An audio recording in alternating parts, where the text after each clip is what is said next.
Hello to the 3 people who are watching so far. Welcome to this very hastily prepared live analysis of the Farrer by-election. I was actually supposed to be in the Farrer electorate tonight. I was supposed to be over in the little town of Narrandera, which for a lot of the train enthusiasts who are popping up at the moment, you would know Narrandera being on the Griffith line. You know, you got Narrandera, Leeton, Griffith.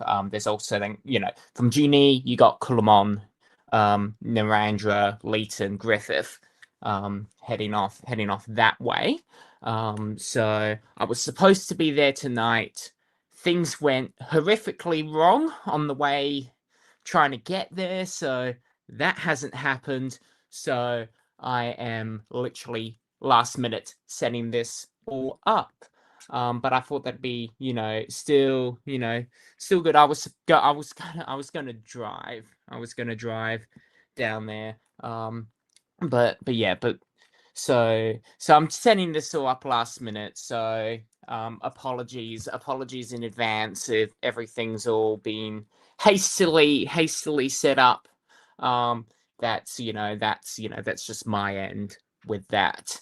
So what's been happening in Farah? Before I bring up what's happening live, just to note that I haven't actually seen what's coming up so far. We're going to be kind of dissecting it all together. But before we do so, I'm just going to give a very quick little explanation as to what is going on in the in the electorate of Farah, which I will just bring up a map of.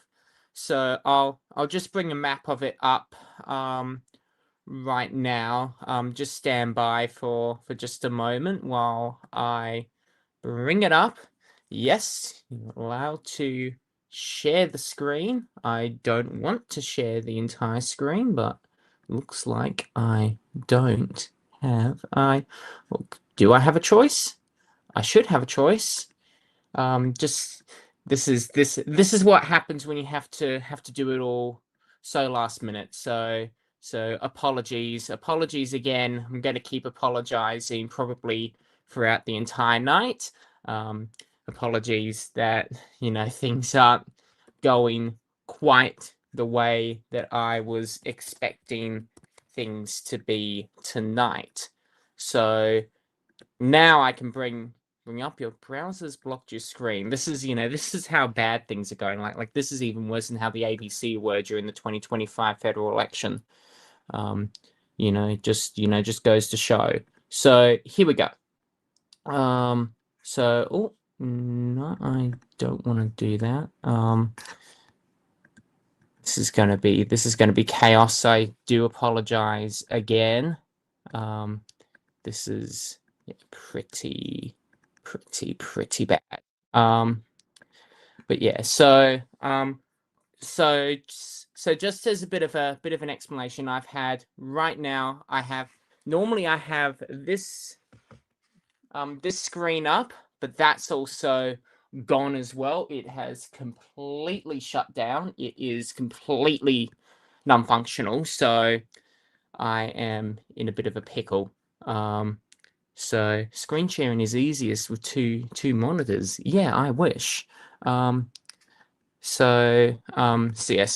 I do apologize again. I'm going to keep apologizing again and again and again and again, but that's just that. So here we go. So I'm going to just steal here Anthony Green's map, which okay, then that's not doing what I am wanting for it to do. But I'll see what I can. Okay, I'm just gonna this is Anthony Green's election blog. So this here is the electorate of Farah here. So it comprises pretty much most of southwestern New South Wales, as you can see here. Goes all the way from, you can see Albury over here, which is right on the border between New South Wales and Victoria. It also goes a little bit further east, but it also, pretty much, you can see this is Coolamon, Junee, Wagga Wagga over there. So that's all part of the electorate of Riverina. To the north, you have up in Parks, you've got places like Cobar, Ivanhoe, and then out Broken Hill over there to unincorporated New South Wales, which is a weird little thing. So Albury, all the way out to this little town, which is just north of Echuca. And it also includes the largest towns are Albury and Griffith. Then there's smaller towns like Leeton and Narrandera, which is where I was supposed to be today. Barnarnold, Hay, all the way out here, and Wentworth, which is just north of Albury. So this electorate is larger than South Korea. So it is, it's big. It's big, but most of the people are here and here. But there's, but why this election has happened? I'm just gonna bring it up here on Wikipedia. For just a moment, just to explain what's going on. And I think, oh, Kevin, so I'm already getting results that I shouldn't be knowing already. But basically what's happened is that originally the person who was the member for Farrer. She was the member for Farrer for over 20 years, is Susan Lee. This is her here. So, she's had a lot, she got in. So originally before her was this guy, Tim Fischer, who was the Deputy Prime Minister of Australia. He was also the leader of he was the leader of the Nationals during the 1990s. But then when he retired from politics in 2001 to look after his family, it's a really amazing story, about him and his family. If you want to have a look for yourself, an Australian story after this on the ABC. But after that, Susan Lee got in by about 200 votes back in the 2001 election. So it was teeny tiny. It was, an inter-coalition, race between the Liberals and the Nationals. So, she had multiple ministerial positions. She was an assistant. So she was a minister. So she was quite a prominent backbencher during the Howard government, and then was a minister during what was an assistant minister for a short time during the Abbott, the Abbott government, and was minister during the Abbott government, and also during the Turnbull and Morrison governments before the 2022 election, which is when the Liberal Party got defeated from government. And Josh Frydenberg, who was the deputy leader of the Liberal Party before that, he lost his seat of Kooyong over here, lost that to Dr. Monique Ryan. So when that happened, she got elected into deputy leadership position, had multiple shadow cabinet positions. And then what happened was in the 2025 election, when this guy, Peter Dutton, when he lost the election, which was he genuinely lost it really badly. Like, he lost his own seat. It was really bad. She became leader of the opposition, but her time as the leader of the opposition was was highly, was quite contentious. She won the position by about 4 votes. And there were 2 people in the leadership position that didn't even get into Parliament in the end, because one was retiring, was a senator that just got kicked out, and the other one didn't win her, was supposed to be an MP but didn't win her seat.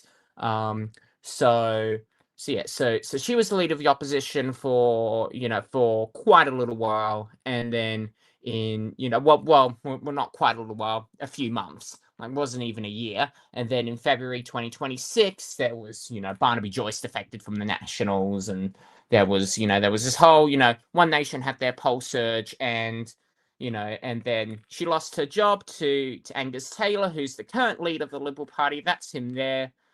I don't know why they decided to choose that portrait for Wikipedia. I'm not the one who decides that. So anyways, after all of that's happened, there's now this huge by-election. So the Liberals have been contesting it. So has the Nationals, and also Michelle Milthorpe, who was they've also chosen really bad. I'm so sorry. They've chosen some really bad pictures for everyone here. But Michelle Milthorpe, who's a community independent, she also ran in the 2025 election, and then David Farley from One Nation. So at the moment, looking at this, like, we're going to have a look at the proper, AEC results. We'll see everything in real time happening with that. But yeah, it's still like, I can see that the results here, the primary vote is, like, it's pretty, like, it's looking pretty decisive, but only 3.5% of the voters counted. And I'm going to explain in a moment why this may not be fully accurate yet. Like, it could very well be, but there's but I'll explain in a moment about something called the rural vote bias. I'll explain that in a moment. But yeah, but basically, it was a very safe national seat from when the electorate, when, you know, Tim Fisher got in. This was when Tim Fisher was in power, and this is when Susan Lee's been in power. Like, it got really strong for quite a little while. Then it's kind of tinkered off a little bit. You know, when, you know, especially around when Michelle Milthorpe ran last time, this was the results. Like, it was, you know, Michelle Milthorpe got second place.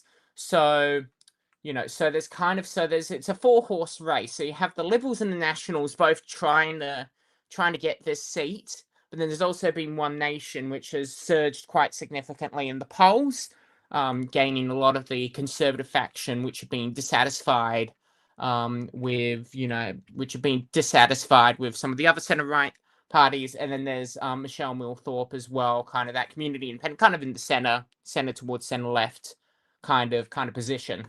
So yeah, so we're going to, so they're going to have to, the return of the writ has to be done before the 10th of July. So they got a little bit of time, but they are counting it now. They wanted to do it as soon as possible. So we're going to get into this straight away. We're going to go over to the AEC Electoral Commission. So why I am saying that, you know, we're wanting to have a look at the Farrer by-election, and we're going to go into the virtual tally room. So this is what it's looking like at the moment. So the two candidate preferred at the moment is 66% towards One Nation. And then there's Michelle Milthorpe at about 33% at the moment with that. These are the first preference votes. I know it doesn't look very, you know, user-friendly here. But yeah, so I'm just going to, you know, just mention, yeah, so there's, you know, like, you know, the AI overview is not going to be replacing my job anytime soon, seeing what's going on. So this is the results at the moment. So One Nation has a very high first preference vote at the moment, 42.99%. This is all going to just update in real time, so it may just refresh. If it does, don't panic. Also, as well, so 7,000 votes. Keep in mind that there's, you know, that there's a lot more, you know, a lot more left to be counted. 17,000, like, it's, you know, a very small percentage at the moment.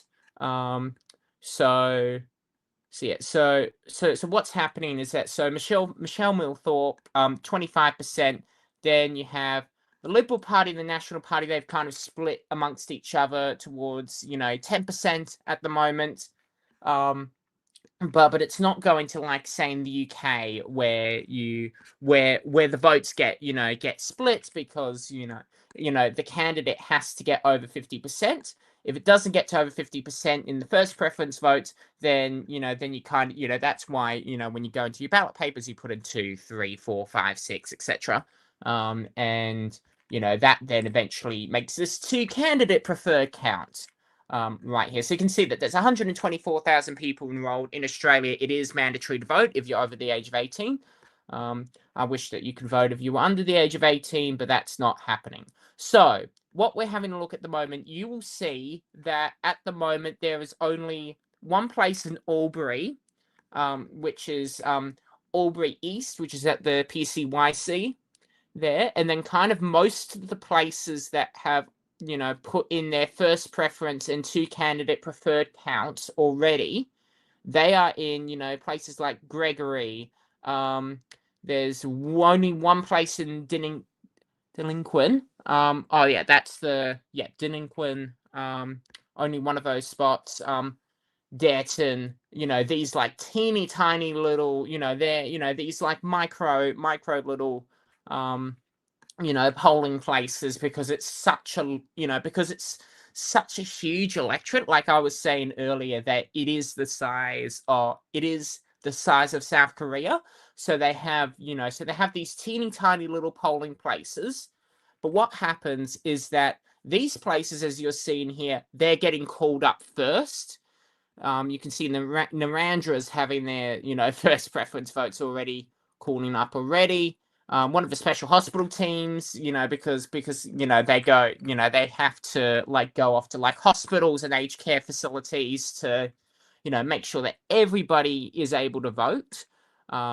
So what's happening with that is that the fact is, and it's, and it's not me being mean to regional areas. It's, like, my family grew up in the regions, but the fact is that when you have smaller, a smaller voting pool, it is faster for them to declare rather than some of the larger ones in, say, Albury. Um, but but the size of all these polling places, they're not equal. Like, like there's more people voting in, say, like Albury Public School, Albury High School, Albury Central, East, North, Albury West, and also in Griffith as well, Griffith and Leeton, than, say, for an example, Hay, where there's only like one place in Hay where they haven't even called back yet. So there is a bias to that, and that starts very early in the night. So we're going to keep an eye on this throughout the night. We'll get everything all updated in real time. Like, like they're not as large as, say, like city electorates, but in comparison, like Albury, which may be, they might be more likely to, they may be more likely to support other candidates at the start. So here we go. So yeah, I'm going to enable the refresh because that's what we were warned about. So you can see 66.29%, 33.71%. Like, it's like it is, quite strong. It is a very strong margin at the moment, but it is something that we just need to just keep an eye out in the meantime. And we'll see these places getting declared one by one over over the night. Like, often within the first hour are these the first hour or two is these teeny tiny little areas, and you can see Albury, only one place is called for their first preferences, and that was about 20 minutes ago. So most people's votes haven't been counted, so it can look like that's a parties that are parties that are more supported in very small regional towns and and in rural remote areas are are going to show up incredibly strong first, but then throughout the night it will kind of balance out, and we'll probably see we can then see more of a closer balance between to see like a strong swing in either way, because under these circumstances it's like oh my god, they've had a 60% swing, and oh my god, it's absolutely completely insane, and all that. So it's definitely, you can see here that the Liberal Party, and the Nationals, like they've kind of like it's a 33% swing against them. Like, it is a 4-horse race, but the Liberal Party, under these numbers, even with the small amount that we've seen, like, there's no way that they're going to get to, unless if something happens, like a whole bunch of Liberal voters are, magically in Albury, that's unlikely to happen. And that's kind of when, the Liberals, the Greens at 1.98%, you then had the Legalized Cannabis Party, and then you've had Affordable House, the Sustainable Australia Party, Family First. There's this other independent, who I think this Roger Woodward lives up actually near me. I don't know why Roger Woodward's down there.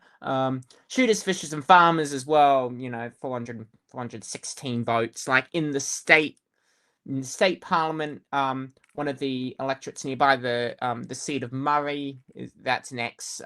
Shooters, Fishers and Farmers there. So this is so at the moment, this is, I'm just going to keep in mind that it's still very early days. A lot of the very small electorates are being counted at the moment. So, like, barely any of the votes in Albury have been reported yet. So it's, like the results, like, people have already voted. Like there is going to be a winner. there's pretty much already a winner. The voters have, decided that about an hour and a half ago, but it's us dissecting through all the votes as they get counted over time and seeing whether or not that there's a trend that happens. It's, nerdy mathematics here, but it's kind of whether or not, the swing is enough to show one way or another. Like, it's, but just, that there's that rural bias that, as I was mentioning earlier, that, that means that we, just don't know what's going on. Like there is, 6% informal vote at the moment, but there is actually more people casting informal votes this time, by quite a strong margin. But it's, at the moment in a lot of these, like, a lot of these, but Barnum, Barham, Blighty, and a few other places, Euston, Finley, these like teeny tiny little, little places. They've obviously, gone quite strongly towards One Nation. So we'll find out what happens with that. We've also got the absent votes, provisional votes, the declaration, pre-polls, and postal votes as well, which is a whole other thing. We've just had another update again. So you can see already, as I was, so Michelle Millthorpe's now at 33.5%, David Farley at 66.5%. So I'm just going to leave that on here for a little while, because there were some other questions in the chat that I'm just going to, that I am wanting to answer as well. So there were some questions that did pop up. What are your thoughts on the regional road situation, including the great, for example, the Great Western Highway? Like, just as some context, the Great Western Highway, which is, there's a section between Mount Victoria and a place called Little Hartley, which is on the way towards Lithgow, not the way that the train line goes, but a more direct way has been closed. It was built by convicts in the 1830s, and it's collapsed, and the road's been completely shut for about 2 months now. What they've done in the meantime is that they have, that they've increased train services to every hour to Lithgow, and they've also got regular day services now, heading to Bathurst as well. I don't know how much they're being used, but I think that's, I think it's great that they've increased the services on that line, and I hope that, because the Great Western Highway needs to be reopened. I don't know how long it's going to take. It sounds like that it's a very complicated situation, and like they kind of half should have been expecting it, but obviously they weren't, so they're having to start completely from scratch. It's like basically starting up a whole new infrastructure project, with that. So it's good that they put in the extra public transport services in the meantime. I hope that they make that permanent. Hopefully that gives, if people use it, if you take the train off to Bathurst, spend the day up there. There's a lot of great things up there. Time to, Mount Panorama, F1 Speedway there, and there's also, so much history in Bathurst, out there. It's, it's a beautiful, beautiful place. I'm not biased because, most, a lot of my family live there, which if any of them are watching, hi. So we, with that, the, it needs to be reopened, and it's causing so many issues. Like, I have a chat with, I have a chat with, often with, Paul Toole, who's the member for Bathurst, and represents most of like Lithgow all the way up to Bathurst. So, his community's been, quite directly affected by it. So that's been quite, quite difficult, because it's just been completely shut. People have been having to go like into Lithgow itself, lots of traffic, lots of chaos. Bell's Line of Road is not designed for that kind of traffic. So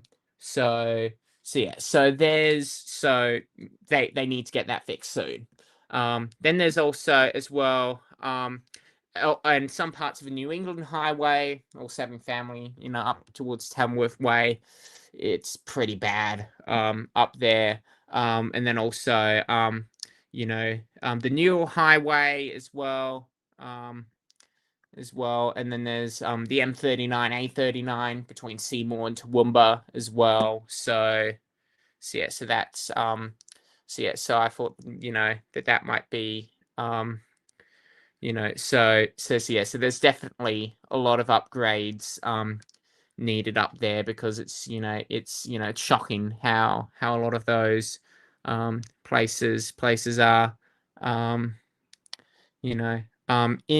my opinion, accessible toilets really should be open when the main toilets are open.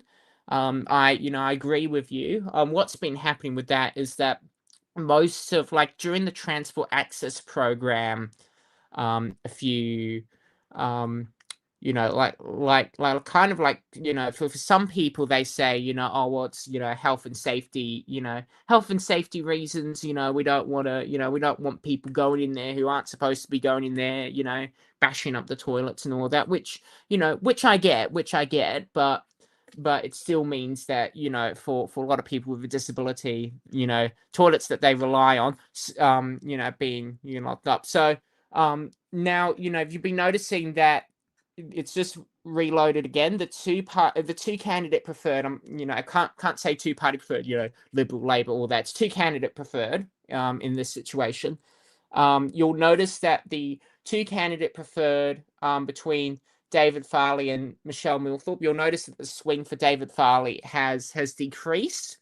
That's because as we start to get more results from around Albury, like, you'll notice that, here we go, so there's all but two are now have now returned, of polling places in Albury have returned their first preference votes at the moment. And you'll notice, here we go, so that there's a swing starting to go against towards David Farley here. Although I must admit, at a 42% primary vote, that is pretty decent, and it's gone back a little bit because, as I mentioned about that rural bias, that rural bias earlier, that's been the rural bias that's been changing things around, and this is just a projected two candidate preferred. We don't like we can guess what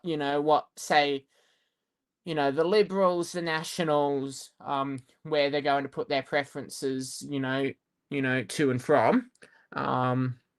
We don't know what's going to happen, with that, really, but we can kind of guess what's going on. So this is kind of, and normally they're pretty accurate.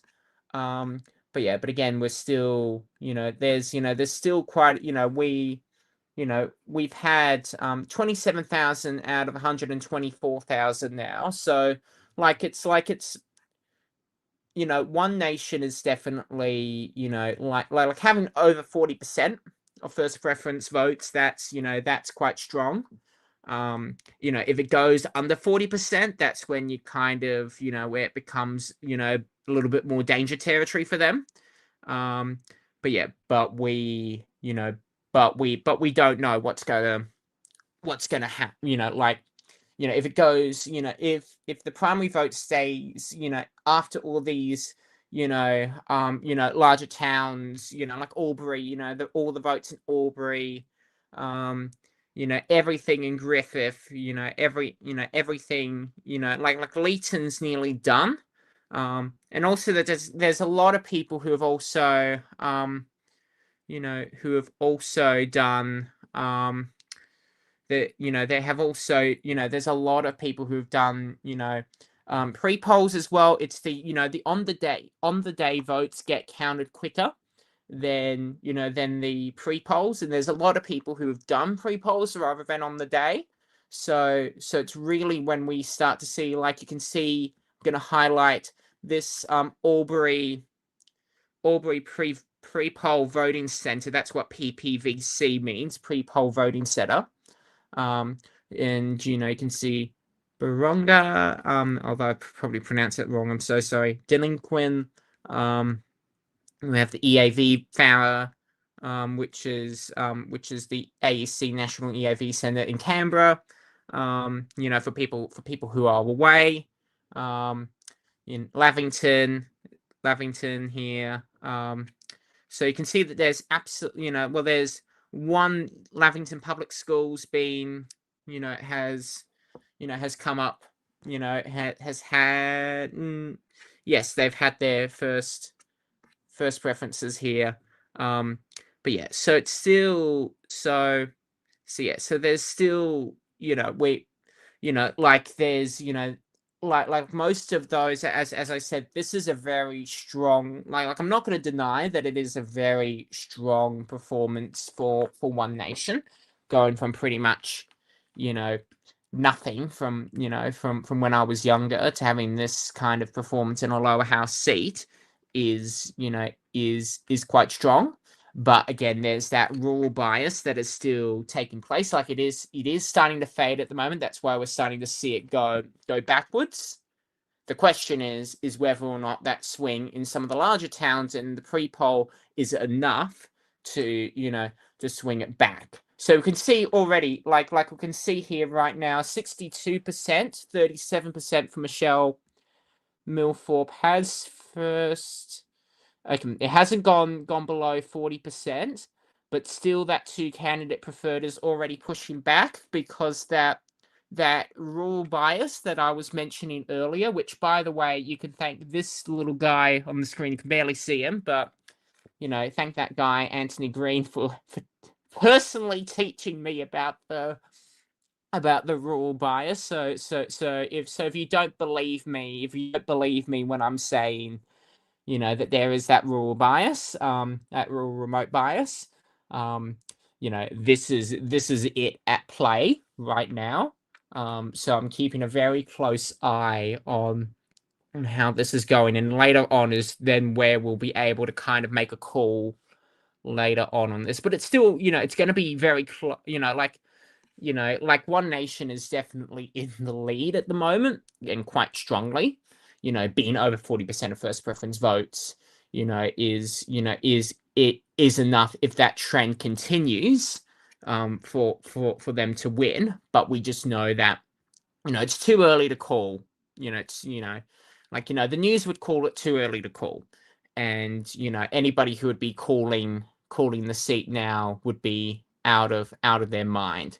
But yeah, so we've had 39 out of the 94 polling places, 49% of the ballot papers have been counted thus far, and I've also had a two candidate preferred count undertaken. So we're getting to half now. So like if there's like that rule bias is starting to die down, but it's still like, David Farley is definitely in the advantage for this, but it's still too early to call, and I'm not confident at all to declare. And I would say this regardless of of which party it is, what point of view. I would say, at these numbers, there is absolutely no way, like with these numbers right now, especially, in quite a contested, in quite a diverse and contested electorate. I just can't, there's absolutely no way that I can call it at the moment. So in the meantime, I did have, and I really should answer the question about, accessible toilets should be open when the main toilets are open. So when they started to put in a lot of the accessible toilets, like especially in the city, if you look at like Town Hall and Central, they have what's known as the MLAC key. I do have one with me, but I don't have it on hand at the moment. It's upstairs. It's upstairs. But basically, it's this key that you get, and you have to get like a doctor's certificate and all that to actually get it. You need actual documentation and evidence to be able to get the key, and that key grants you access not just to disability toilets on those Sydney train stations, but it also grants access as well to other disability toilets. It also, wheelchair swings as well, which is a real thing. There's one up in Coleroy that's quite cool. That can only be unlocked and used if you have an MLAT key. So it's a universal, MLAC stands for Master Locksmith's Accessible Key, and it's kind of a universal key all across the country that can be used for that. So that's why a lot of the toilets in the city for accessibility bathrooms are locked when the main ones are open. What the staff are supposed to do is, if you ask to use it and you're just by yourself, you're not, you don't look, you're not going in with, you're not approaching with like a bandana or like you're going to rob the place, or you're going with like 10 people in there, unless if it's like incredibly obvious, that, they should let you in. But I do know that not all staff do that, and I have, in the past made that very clear. I've experienced it personally where, where people have questioned the need for, for me to be able to use those bathrooms. But I have the MLAT key. I have the MLAT key. I've had it for quite a long time. I just, didn't carry it around with me because I found a bit of a pain carrying it around. But now I have, I just kind of keep it with my car keys, and that's and that's fine. But that's still, quite a, but in newer stations, they're supposed to, that don't have the MLAC key, and it shows kind of on the side of the doors, MLAC. If it says that, then it's, locked, and you have to get someone to unlock it for you. If it doesn't have that MLAC sign on, if it doesn't say MLAC on the wall, in all caps MLAC, then it should be unlocked, when there's station staff there, and if it's locked when there's station staff there, then that's not too good of them. So anyway, so there's a whole bunch of other people we've been mentioning. So there's been, I'm aware that there's been a lot of issues with Albury Wodonga Hospital. It's popped up quite a few times. I'm gonna be honest, I'm not the number one expert on what's going on with Albury Wodonga Hospital, but I know that there's been a significant amount of issues with Albury Wodonga Hospital, and also with a lot of regional hospitals that haven't had any proper upgrades in quite a long time. There's, especially, like there's a lot of issues in terms of, like, especially like mental health. Like technically in the New South Wales government, Wyong is considered a regional area, even though that most people don't consider it. But Wyong Hospital, absolutely atrocious. People mental health. There's also been, well, Metropolitan Hospitals, there's been issues with Northern Beaches Hospital, but Albury Hospital has had a lot of, hasn't had a lot of upgrades compared to Metropolitan Hospitals. It's had a significant amount of neglect, and I'm aware that it's been a very significant local issue. But AJ, if you want to mention a little bit further about what's going on at Albury Wodonga Hospital, because I'm genuinely interested to hear more about what's going on with that.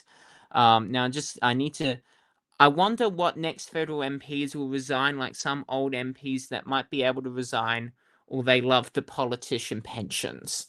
Well, it's very normal, close to, like there's nobody obvious at the moment who is going to, who's going to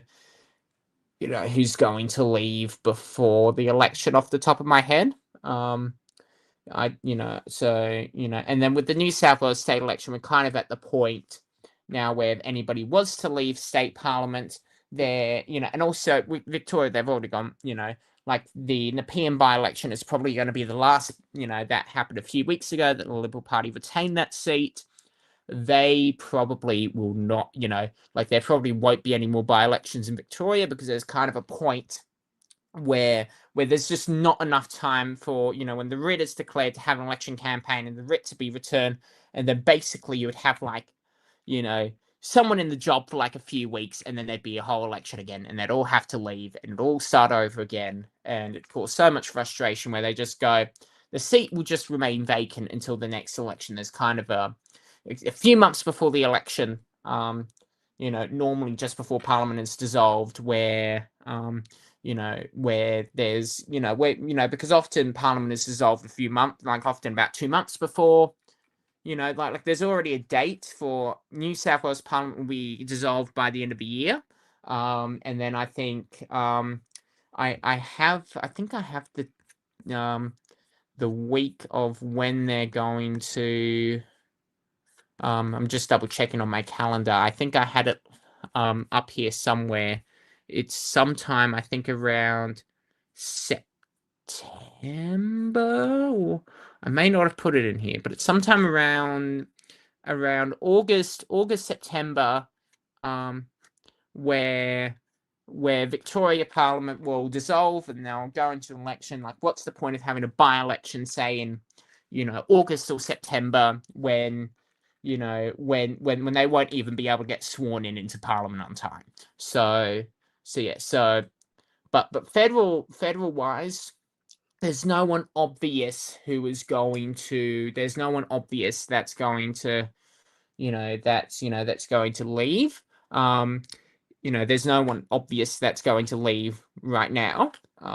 We just, Bob Cat has made it very clear, let me tell you, mate, oh, mate, don't say that I'm going to retire, because that irritates me, and I've punched blokes in the mouth for saying that. Like, well, we literally said that, that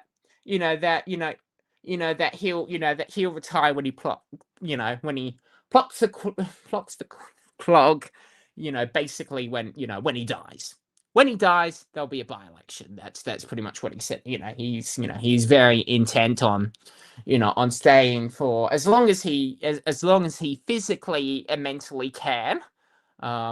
So that's, in terms of that, and there's scandals that can happen at any moment where, anybody could get booted out, and like people in Pittwater, when they elected Rory Amon in 2023, they wouldn't have had a clue about what was going on with him, until magically on the news, but he got charged and then he resigned, and then they had to do a by-election, and then there was chaos. So I, back in, that was back in 2024. That was because there was Pittwater, Epping, and Hornsby. They all had their by-elections all on the same day. So yeah, and the Liberal Party retained Epping with Monica Tudor-Hope, and Hornsby with James Wallace, and then Pittwater was taken over by the Community Independent Jackie Scrooby. So anything can happen at any moment, but there's no obvious by-elections that are, that are going to, that are going to happen next. So there's the amount of near misses and accidents around the light rail in Sydney and Newcastle. Well, Sydney, Newcastle is just this little baby, hi, I was just put in all these extra apartments that are put in next door. Then we went and closed down the whole train line between Wickham and Newcastle for this, and everyone regrets it. Ding ding. That's them.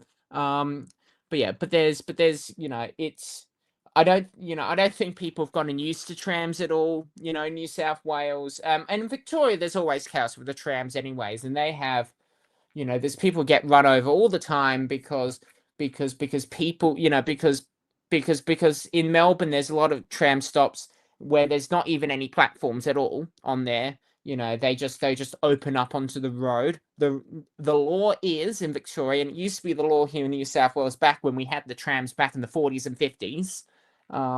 That if a tram stops and opens up their doors, you have to stop behind the tram and let everyone get off the tram and cross the road first. You're not allowed to go past. When the doors close, and everyone has left, you proceed at no more than 10 kilometers per hour, and the doors open up again. You stop. No ifs, no buts, no maybes.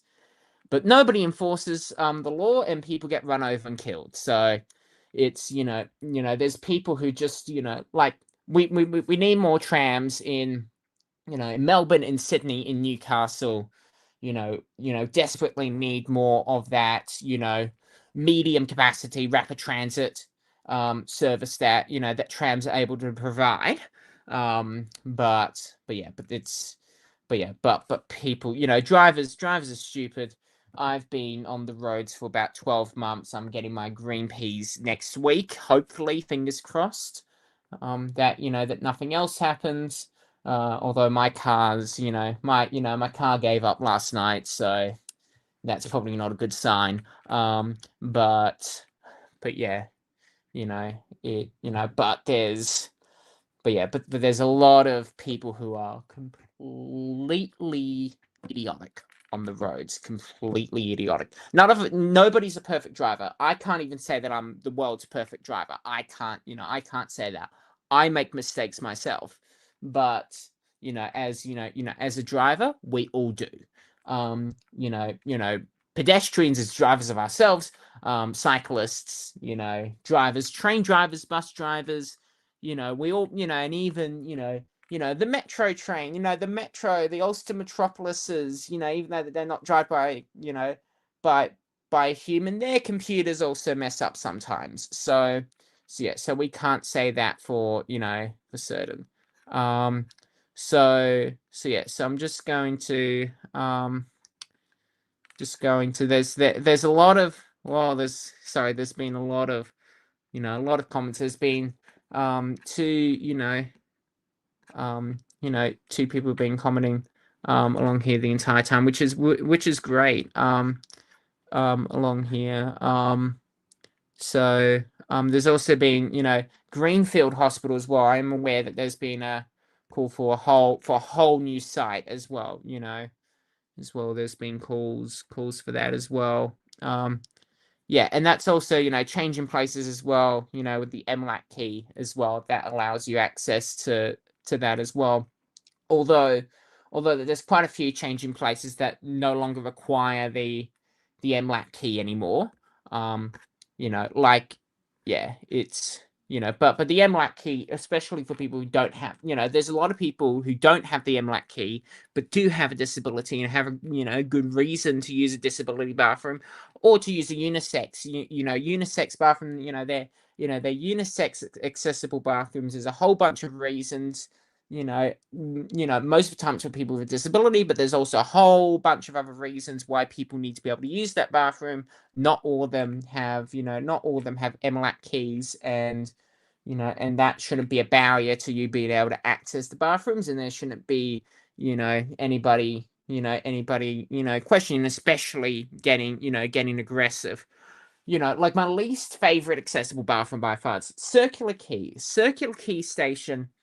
Like, well, with the MLAT key, the staff are supposed to come on up and, open it up, but because it's, like in a whole different corner of the station, it's, not, it's not within, it's kind of like just outside of the station site. So the staff actually don't go over to unlock the toilets. They press this button, and then you hope that they press the button for long enough for you to be for that the door's still unlocked when you go through, to enter in. And I remember that I was with a few friends of mine at Circular Quay. I was, finished using the bathroom, all that. I won't go into details, but, open up the toilet, and there was this lady went, this toilet is supposed to be used for, for disabled people, this shouldn't, we should be able, we shouldn't be able to, I was going, this toilet's for disabled people. How dare you use that bathroom? You're too young. You're too young to be disabled. And I was going like, I'm sorry, but I'm going, excuse me, but not every reason to use the bathroom. Not every reason to use the bathroom is visible.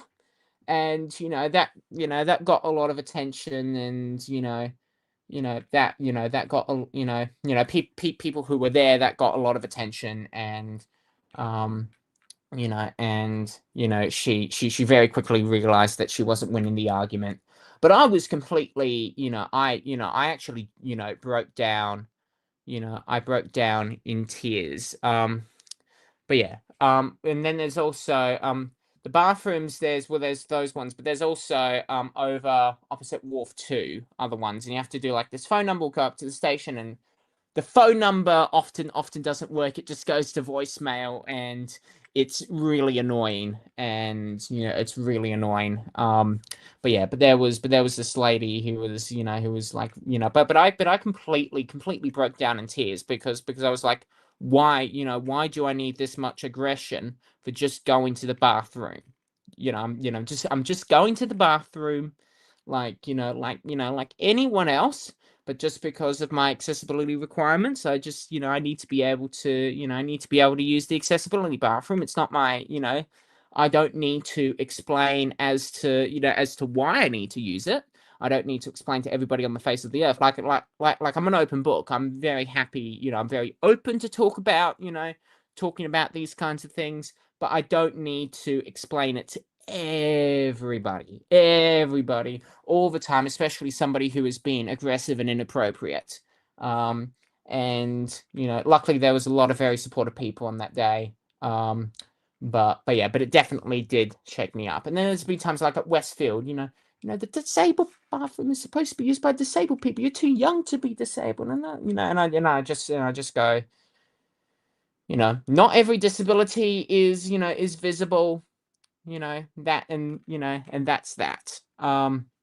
So yeah, you know, people are entitled, to their access to bathrooms. Let there be 1,000 blossoms bloom, as far as I'm concerned. But I ain't spending any time on it because right now we have had quite a bit of a swing.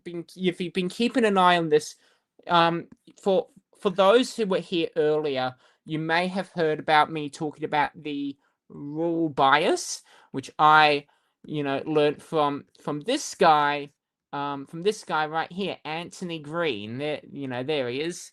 You know, cheers to him for for this. I went to like this whole university lecture, and he had like this big old graph, and he explained about what the rule biases and all that within the first 2 hours of voting, and why it causes a lot of chaos with that. Because what happens is that is that a lot of these very small, like Barnard, Baruga, Blighty, I probably haven't pronounced a lot of these properly. I do apologize. Euston, Finley, Glenroy, a lot of these very small communities, because all these polling places, all these ones along here, Wentworth, Witton, Yanco, Walla Walla, Urunna, to Camwall, Tabletop, Springdale Heights, not in, Albury, and then there's Albury Central, Albury East, Albury North, Albury West, and then there's Delinquent North, and Griffith East, Griffith North, Griffith West, Hay, and all these places, not, and Hume, not all the, which is in Lavington,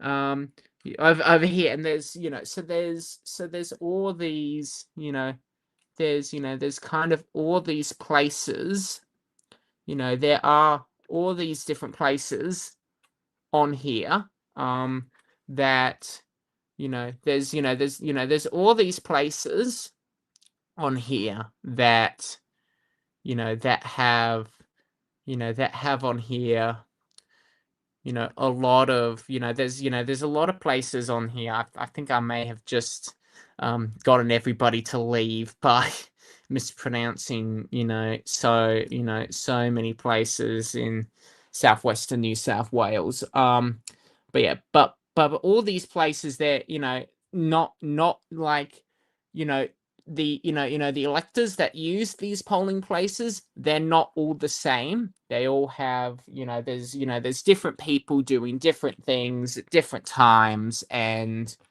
and that's just, and that's kind of that. um So and often the small, because if you think about it, the smaller polling places, if you have fewer ballots to count, the faster you are going to be able to get the results and to be able to report it back to the AUC, and that means that they can put it up on the website. So they're the first ones to be declared. Often in these places, they are more likely to support Conservative candidates. They are more likely to support Conservative candidates on here. So the National Party you see this happen with the Liberal Party. You also see this happening as well. You also see it with One Nation. You see it with all the other Conservative parties as well, the minor Conservative parties. Often they start really strongly, it's going to be a bloodbath. And you would have seen this in the 2025 federal election, 2022 federal election. It starts with this whole bloodbath, but then eventually it kind of, places where, these rural remote areas really support. They look like that they've had, a very strong amount of support at the very start, but then it changes. But then later on, when the larger polling places are declared, even though that 68% of the vote has been counted, 57 out of 94 polling places have been counted. Let me have a look. It's over 40%. Like it's still very strong towards David Farley, like at 58% to candidate preferred. It is very strong, but you will have noticed there's some of the places in Albury, in Albury, in Griffith, in Narrandera, in Leeton, like a lot of the places that have multiple polling booths, and especially large polling booths, they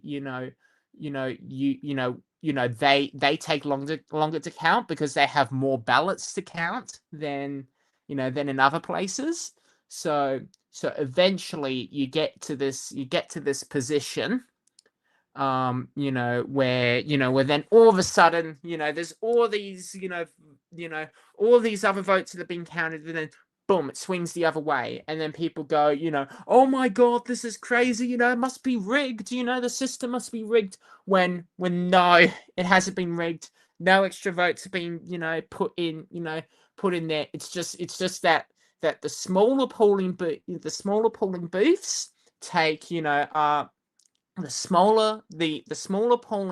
booths are quicker to count, and the larger polling booths take longer to count because they have more ballots to count.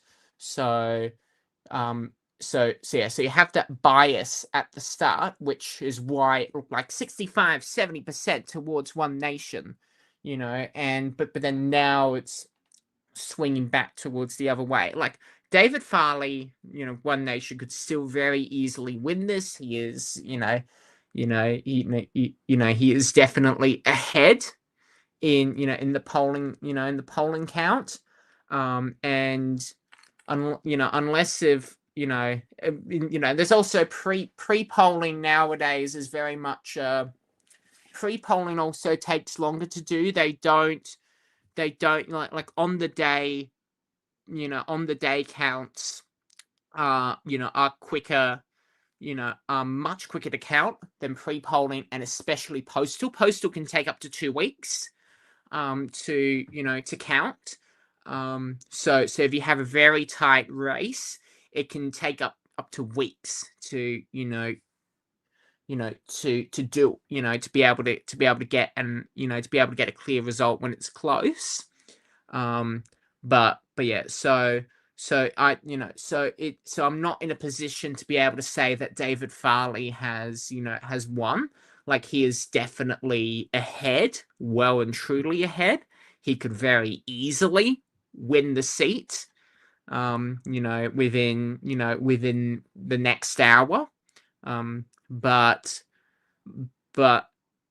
we've already seen a nearly 10% swing already within the last hour, as more places have been counted. And it's kind of the last places to be counted are the larger polling places and the pre-polling places, which are all in the larger towns.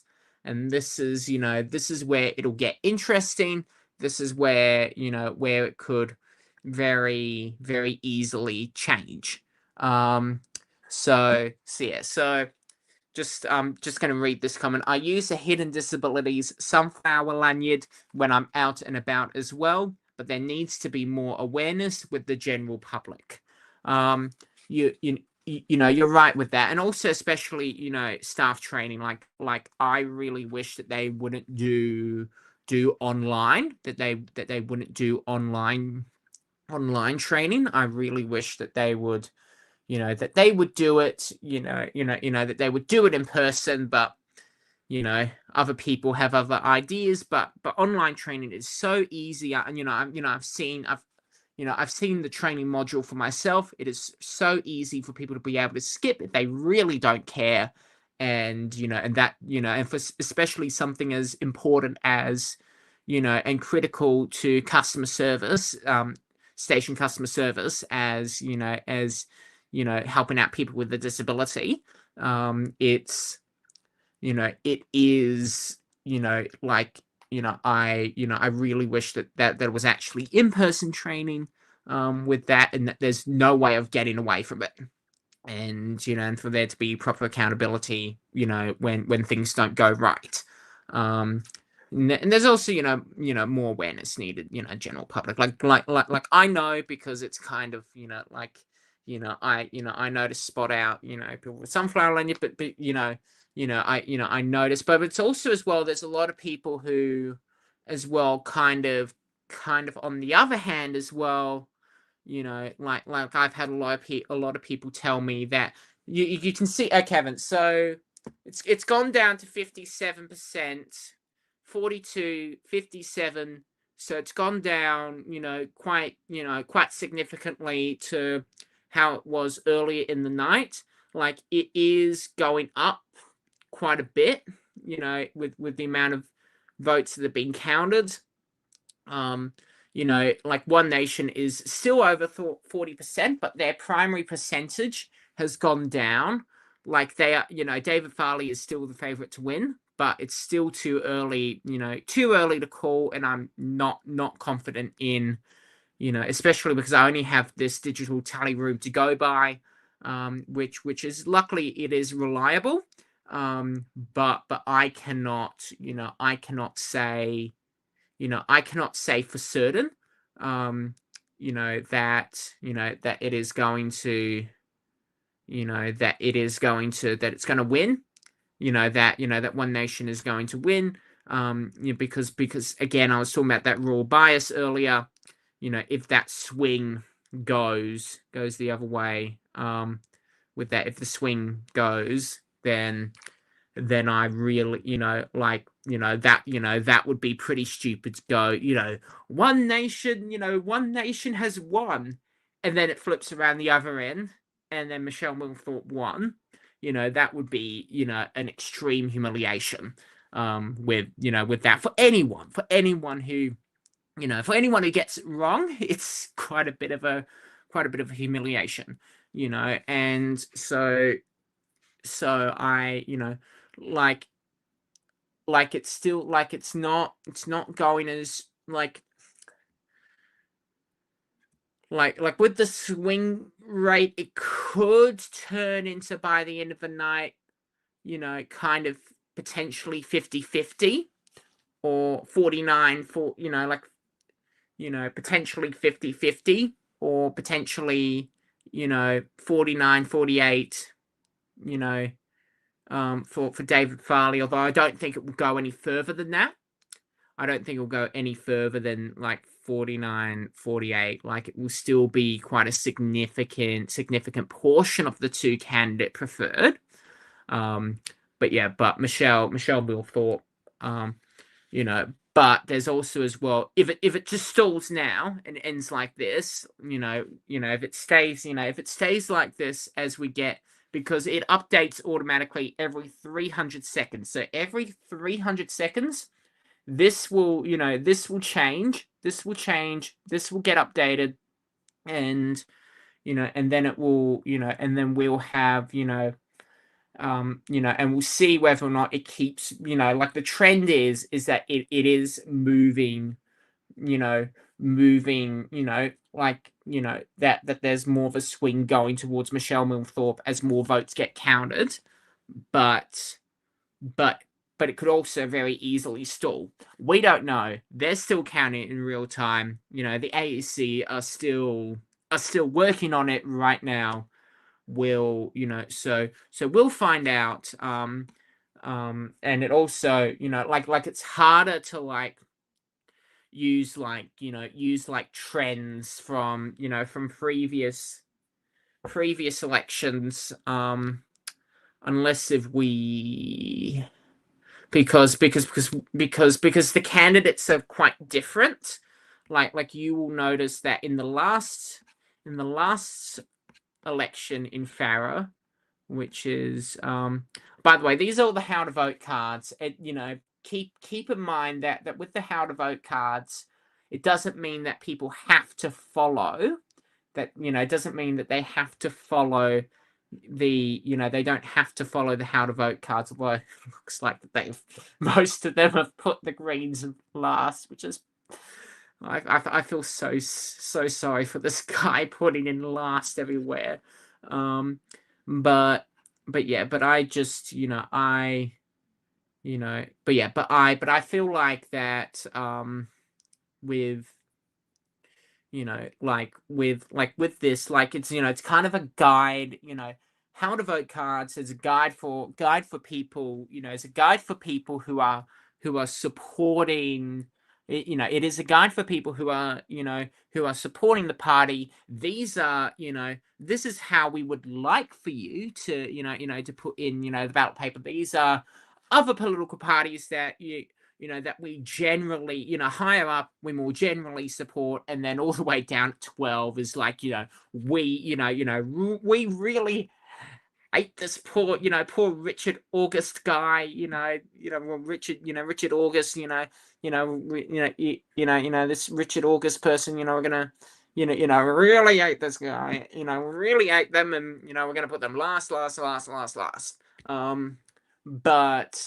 But yeah, that doesn't, but it's just a guide, and you'll notice that not everyone's done how to vote cards. Like there's still, it's not like in New South Wales where there's optional preference voting, where you don't have to, you have to number them all, but they're kind of like Michelle Milthorpe, legalized cannabis, and the Sustainable Australia Party, and this is that, Roger Woodward.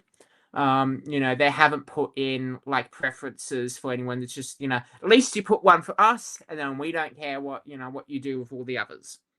With all the other numbers, just number them however you like. But just as long as you number them all. Which I think is kind of more ethical to do that, but it's kind of a guide of, this is how we would like for you to, to vote. It does have a little bit of sway, especially with very core supporters. But most people, who are I like Michelle Milthorpe, but aren't actively campaigning or supporting the candidate or the party. They often they won't follow the how to vote cards. They'll just vote how they like. So this is on Wikipedia again. We we don't know who is who is going to win this. This is what I was trying to find. This is what it was like last year. So One Nation, 6% of a vote, which was a slight swing towards them, very slight. Michelle Milthorpe's gotten, she got a large swing towards her, mainly against this poor. It's actually Richard Hendry is the same Richard August Hendry. Poor Richard Hendry. This poor mental health worker can't get a break. Can't get a break with all the other candidates hating this poor Richard Hendry. But yeah, so and then so Michelle Milthorpe gained large swing against the coalition, kind of on the more moderate faction, and then also against Labor, significantly against the Greens, going towards Michelle Millthorpe getting that. And that meant that she ended up on the two candidate preferred at 43.81% of the vote, which is actually slightly less than what she is at the moment. But again, it hasn't been fully counted. So it seems like that a lot of the ex-coalition voters, kind of more on the, Senate, on the more conservative faction of the party have been going toward, those voters have been going towards One Nation.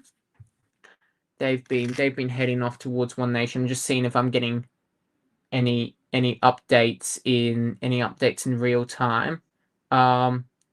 So I have just been informed, and really should have been looking at my phone longer. The Daily Telegraph has said One Nation wins Farrer by-election in historic victory,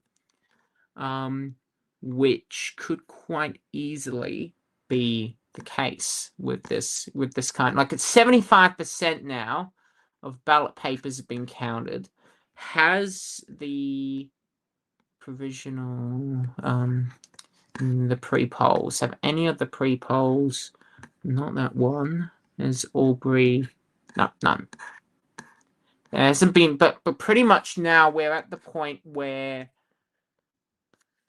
all of the first preferences have been counted for everyone now. So you could see that there was that swing happening along here. But I'm looking at the moment, and I'm not going to be influenced by the Daily Telegraph with this. I'm looking at this, so we've had like again, I don't have like a whole direct, I have this, I have this here. I have the AEC tally room here, but I don't have like a direct computer feed and all that, and can make algorithmic simulations. But it's definitely yeah. So I'm just gonna mention that there's a lot of lifts that are out of order, a lot of them, and they're not always the best at notifying people. Exelou, the Exelou toilets, some of them have the MLAC key system, which, because kind of their maximum is 10 minutes, which often for a lot of people with disability, that's not enough time. Not all of them have it, like my local ones don't, but you kind of turn the switch, and that, extends it to 20 minutes. But I try and avoid Exelou, as much as possible, because I really, really don't like, especially my local ones, which don't have that, with that. But having a look at this, and I'm having a look as well in the previous Susan Lee 56-43, and looking at this 58-41 with the swing going slightly back. It's looking like pretty much the Lib, there's been, pretty much the Liberal Party, they've had the same. The Nationals One Nation has had pretty much the same amount of primary votes as that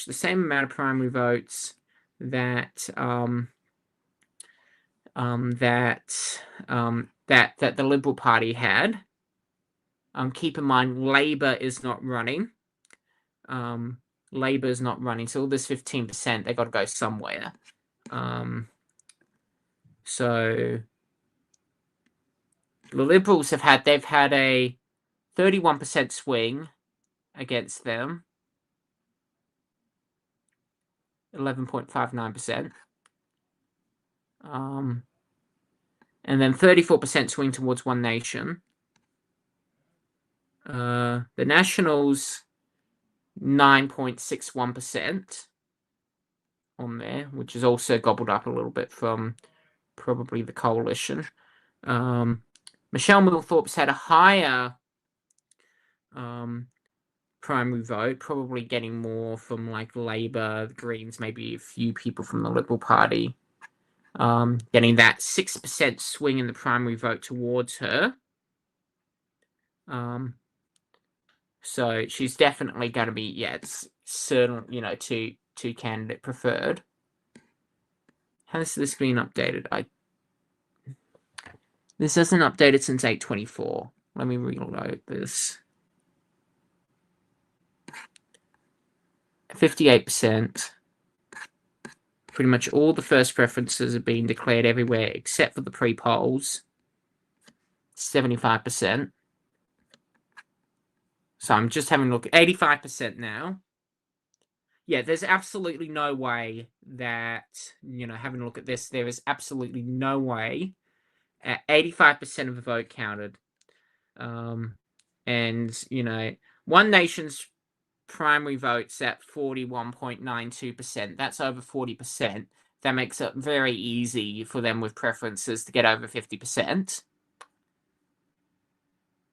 Having a look now with all these votes counted, like you can definitely see that rural bias, having that swing that I mentioned earlier, that had changed it from being like, 60, like 68% swing, all the way over, to kind of being more 58%.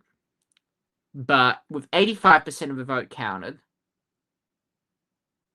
looking at this, unless if in the unless if I go, full on, Senator James McGrath, and I go, just wait for the pre-polls, There is, and you see the pre-polls pop up, which could change things. Like it could make it more like which could make it more of a tighter contest. But 85% of the vote and 41.92% primary votes count, have gone to One Nation out of, 85% of the vote count, 41%. Like, with 93% of the votes have been counted being formal. Like, like it is nigh on impossible for it's unless if you do, unless if it's like some kind of miracle, there is absolutely no way that Michelle Milthorpe, well, it's it's a projected two candidate preferred. We don't really know what's going to happen with the preferences, but it is, but it is pretty, it's, like it's very reliable. This projected two candidate preferred, like it will only be very slight difference unless if something crazy happens. But looking at the last election and that, two candidate preferred on here between Liberal and Michelle Milthorpe, looks like One Nation's going to win. That's, that's that.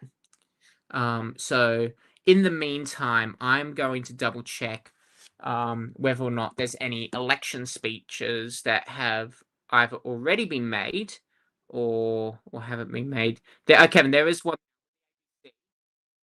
Damn. Oh, I'm going to now send you, once we get kind of these last ads over. We have Paul Hanson speaking right now.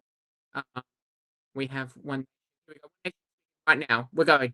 Paul, we're going.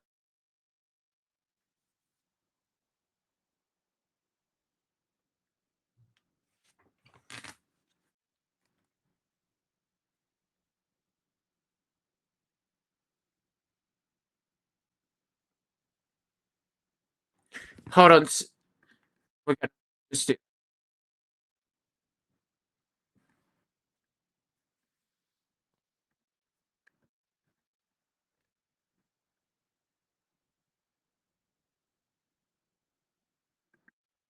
I'm going to just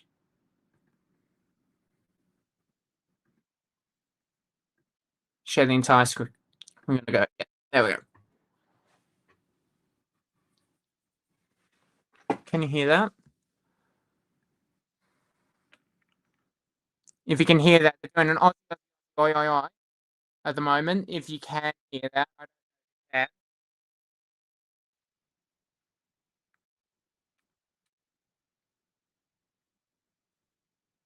Very controlled. They're going to have photos.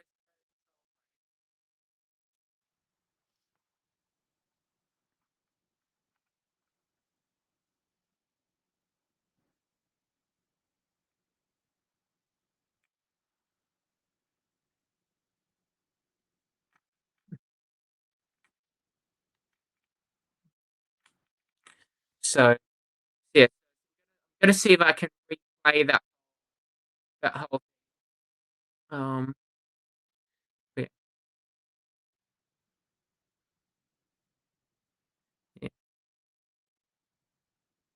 See it on here. So I'm going to see if I can get you now. I don't know if the audio is coming through at the moment. Is the audio was the audio coming through right now? Is the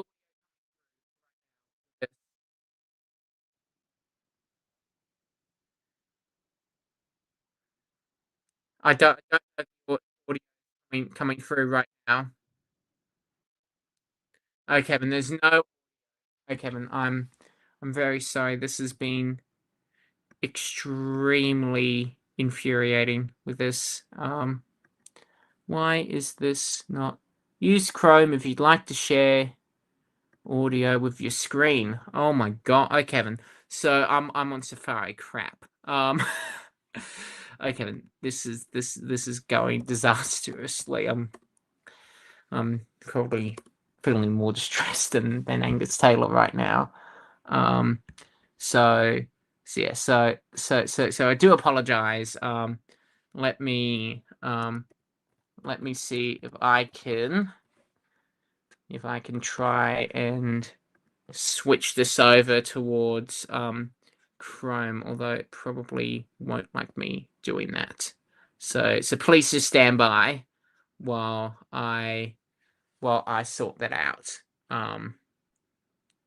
So yeah, so please just stand by for just a moment while I try and sort that out.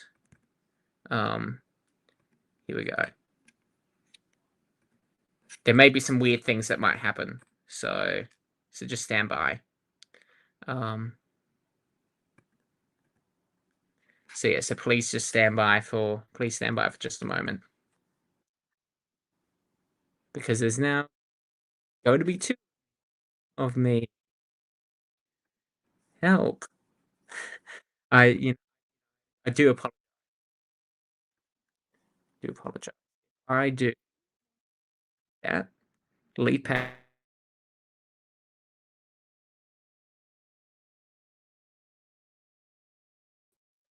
Okay, Kevin. Here we go. Now we might be able to. Here we go. If I go present, share screen, I want to then. Here we go. Now share tab audio, and then I want to give you the entire screen, and we are going to hear what Pauline Hanson and David Farley has to say. So yeah, so we're now going to. Here we go. So now, now it should work. Now here we go. Was able to build his part of his story too, not just Pauline Hanson. Here we go. So you should be able to hear that now. I do apologise for that. Yeah, there are many building blocks along the way to this moment, and that's a big one. Barnaby Joyce's defection, the legitimacy that did give amongst Conservative voters to what. Well, he'd been a deputy prime minister. So yeah, so hold on. So there's a few things going on. You've also right now. Hold on. Had not just their surge in the polls, but what was going on in the coalition since the last election. Here we go. So I do apologise for it not working earlier, but now we have. This was live just a few minutes ago. This was live just a few minutes ago. You can see that there's on the far left is Senator Sean Bell, Senator for New South Wales, and then currently being blocked by that guy there right now is Pauline Hanson. And then on the right is the new member for Farah, David Farley. Well, they do look like they're going to have a party, don't they? They are certainly giving it a red hot go. I mean, I'm just double checking in case if there is. I suspect there's a real different vibe going on at these two parties. there's a lot of Aussie, oi, oi, oi going on.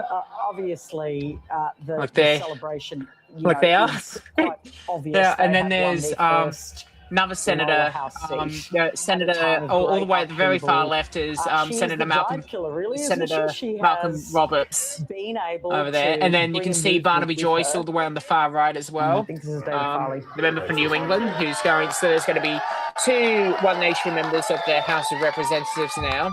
This is the first. First of all, how humbling this is. I'll explain in a moment. Seriously humbling. We've spent 13,000 Poor ABC kilometres across Farah. been blocked by that poor guy. We listened. You listened. You agreed, and you spoke tonight. So thank you, Farah. What are we doing tonight? We're like a mason with a chisel and a hammer, and we're recarving the letters into the Australian democracy. One Nation has reached the end of its beginning. We're going through the ceiling from here. The biggest achievement, I think, that my career has delivered to me, but it's also the most... Here we go. Now we can see him now. Most euphoric experience I've had. Going to try and see if there's anything from Michelle Milford yet. Oh, there is something from the Liberal Party. I'm gonna just skip that, and then we're gonna go back to One Nation for just a moment. Voters, I think that there is still a lot of goodwill for the Liberal Party in the regions, in Albury, so Marissa across the country, Bukowski, possibly the Liberal Party candidates, candidates, and that's going to so the seat's going from the Liberal Party to One Nation. It's also really important that the Labor Party didn't even turn up to the party. We did, and we're going to continue to turn up. Angus has been very clear that he's committed to working very hard to rebuild the trust, not only across Farah but across the country. And his focus on restoring this country's standard of living and protecting our way of life is so incredibly important, particularly in the circumstances that we do find ourselves in. Obviously, I'm very sorry that I'm not part of the parliamentary team to help do that, at least for now. Thank you, Lee. Thank you, Jade.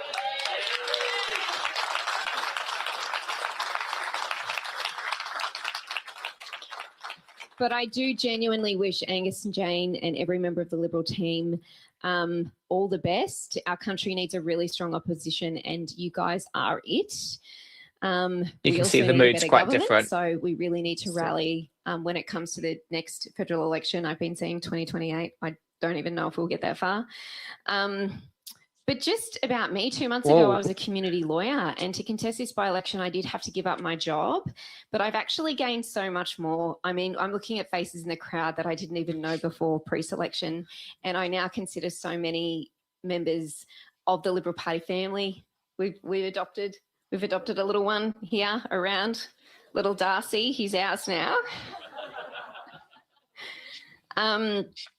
But yeah, listening to people across Farah, it's such a privilege when people do share their story with you. It's like they actually are wanting you to change their circumstance, and it's such a privileged position to be in. And I know, Justin, you do such a wonderful job locally. And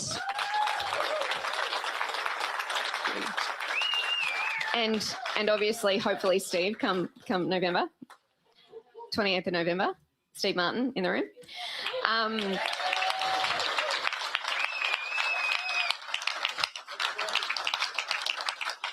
But, you know, it's been such an honour going out across the regions, meeting people and families and small businesses and farmers. People are working hard, and they are getting less and less ahead, if that can be even possible. People who give back to their communities, people who are proud of their country. I'm always going to be here for my community, and I know that the Liberal team will also be here for us as a community. But I do want to say thanks to a number of people. Obviously, Susan, who was here for 25 years, she served our community and Parliament with dedication. She led our party quite often at difficult times, but with also tenacity. And I wish her and her family all the very best for the future. I want to thank Angus and Jane and every member of the Parliament who did come.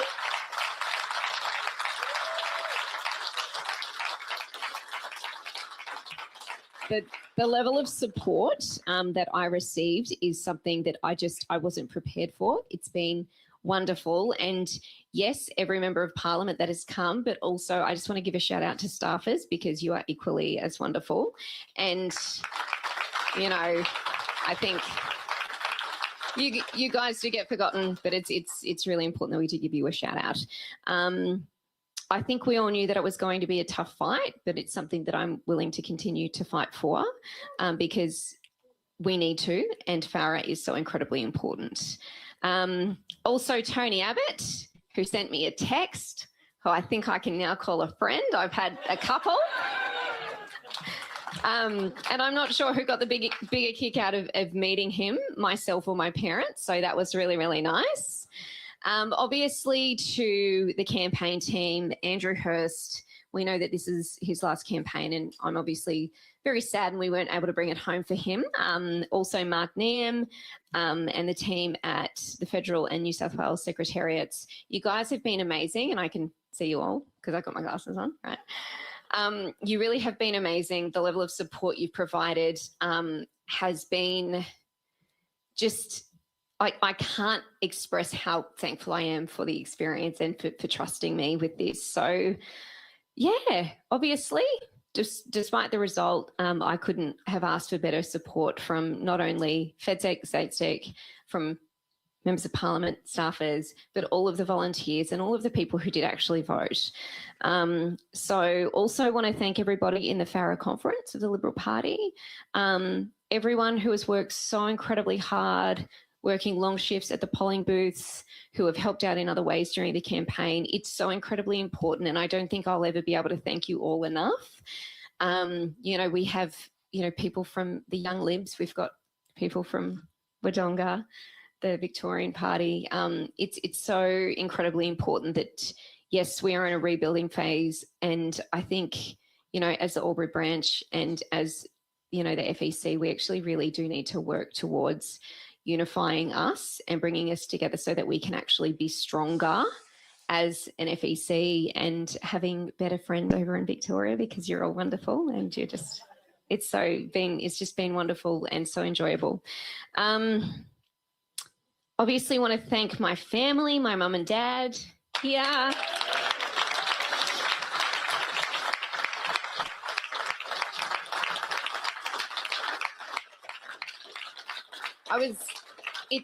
It's really interesting because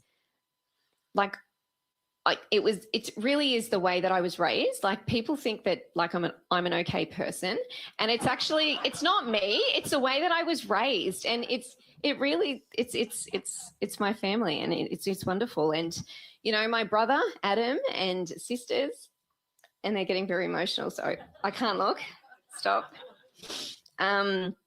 Yeah, Adam and Laura and Kalina and Arisha and all of the nieces and nephews who did steal the show every opportunity they could.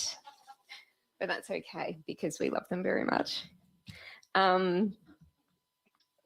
Yeah, I didn't think this was going to happen. Oh. Yeah, I just guess it's been a real privilege, and I'm going to leave it there.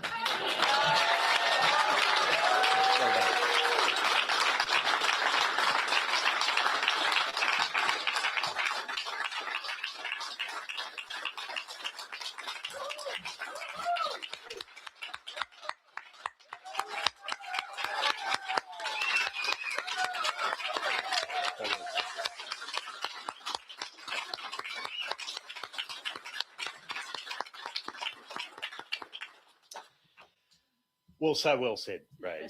So well said. I'm going to come back to that.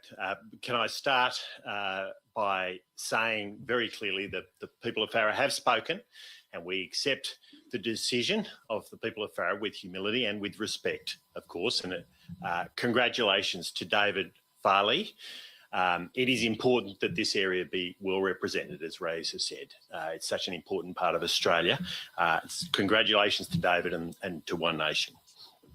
Can I also thank all of you for the support you've provided over the last couple of months.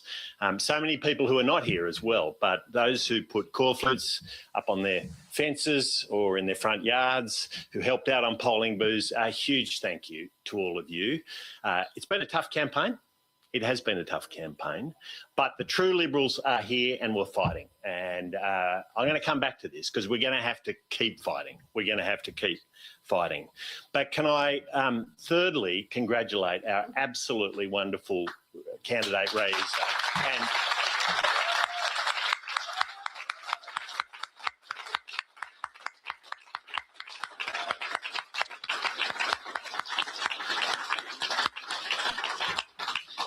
I think all of us have been touched by Raisa's warmth, her charm, her intelligence, her hard work, her commitment to Liberal values, the belief in hard work, the belief in family, and what a beautiful family. I mean,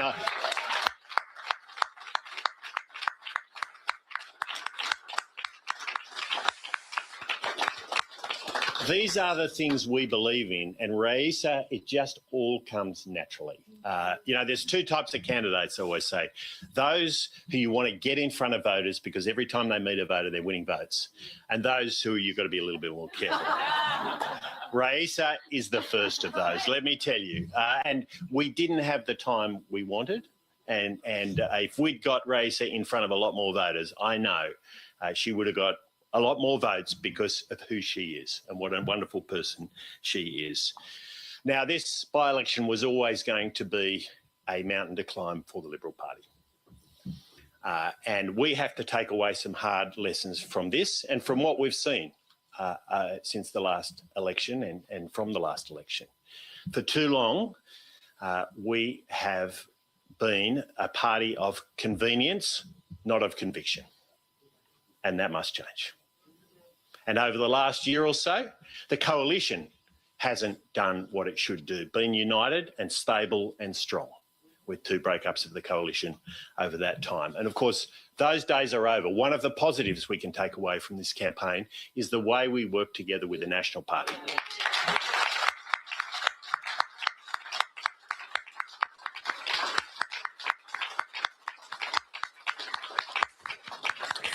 We needed to demonstrate that to the Australian people. It was crucial we did that. And a big thank you to Matt and Brad for the role they played in doing that. We are a strong coalition. We are back. And this will pay dividends over time. I will guarantee it. Moving forward, we need to take our medicine. We need to take our medicine. And we have to be honest in our discussions with the Australian people. We have to be honest that mass migration has not worked for this country. 1.4 million people in 3.5 years. It has not worked for this country.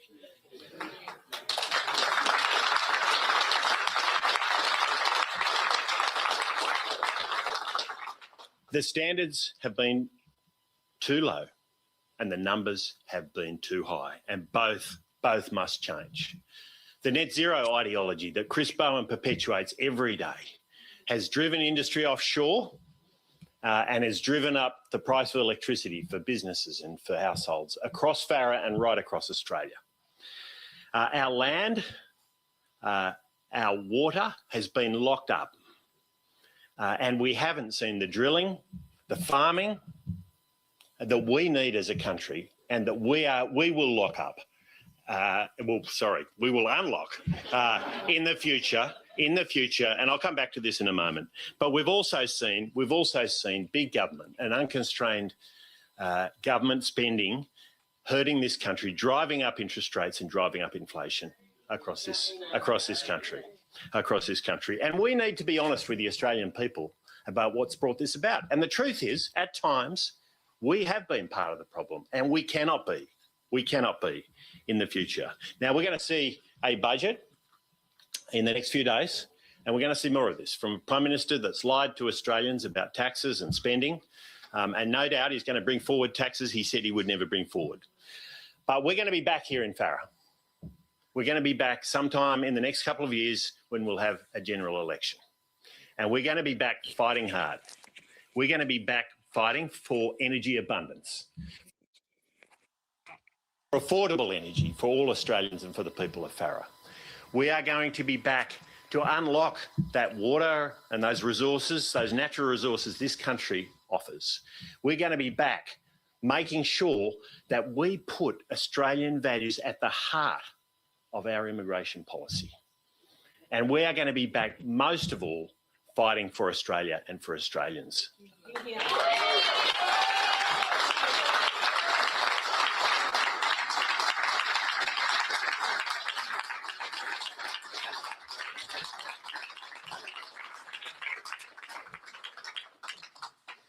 But we're also going to be back in a very different context of the general election.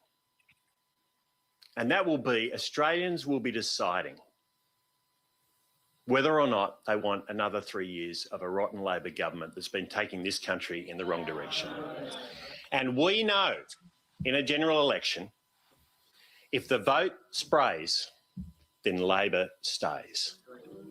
And if Labor stays, then Australians pay. And that will be the message we need to take forward to Australians between now and the next election. As we get closer to that election, that will become more and more salient. It'll become more and more relevant. And as Liberals, we've got to keep telling that story. We are the party, us and the National Party and our coalition, to get Australia moving in the right direction again. Now, the truth is that we must now fight for our great country. We must fight for what we believe in. And we must do it because Australia is worth fighting for. Thank you so much.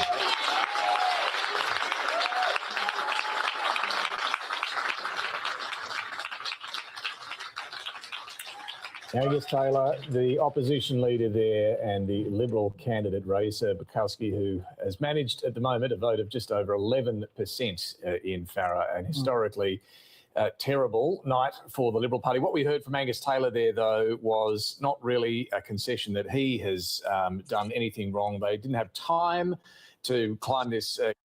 Right, and so what I'm going to do is I'm just going to quickly go back to over to, so there was an interview earlier.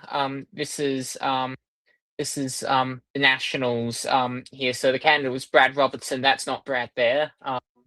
But they've had, similar polling to the Liberal Party as well. It doesn't mean that that they've split the vote. It's not like in the UK where it's first past the post. Having two coalition candidates, it doesn't. It's just, the only real concern is about preferences, and because it's completely vacant on the coalition rules, they are allowed to do this. And then this is Helen Haynes, who's the current member for Indi. That's there. I don't know what's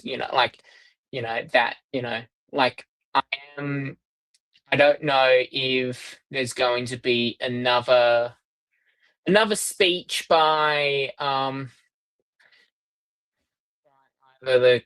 Michelle Millthorpe or Brad Robertson, but I'm just going to get back to what was earlier, the speech from the One Nation HQ. We've spent 13,000 kilometres across Farrer.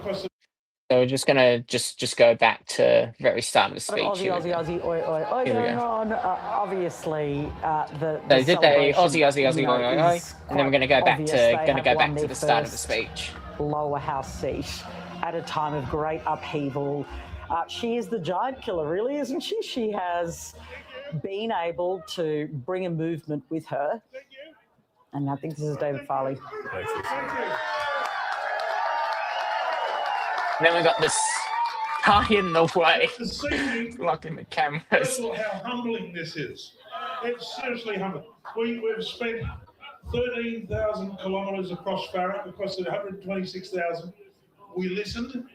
You listened. You agreed, and you spoke tonight. So thank you, Farrer. What are we doing tonight? We're like a mason with a chisel and a hammer, and we're recarving the letters into the Australian democracy. One Nation has reached the end of its beginning. We're going through the ceiling from here. The biggest achievement, I think, that my career has delivered to me, but it's also the most passionate, most euphoric experience I've had. It's a job that I've got, and that job is for you and you and you, and all the way up to Pooncarie, all the way up to Hillston, all the way across to Holbrook, all the way down to Golgol, all the way through to Balranald and Hay, and right along the Great Murray River, and then back here in Albury.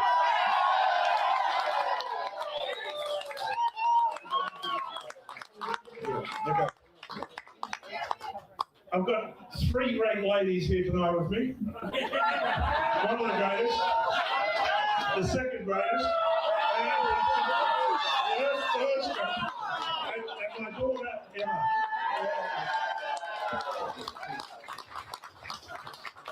I've been incredibly fortunate to have a powerful team of volunteers and a powerful team of professionals behind me. But besides having the senators, not the senator, the member here, but the senators with me, a great team of people all the way from HQ in Brisbane who knew what they were doing. They championed me with a young man, but he was very, very capable and impatient at the same time. Where are you, Charles? Come on. Charles Swindon, put up your hand. Where are you, Charles? Yeah. Charles?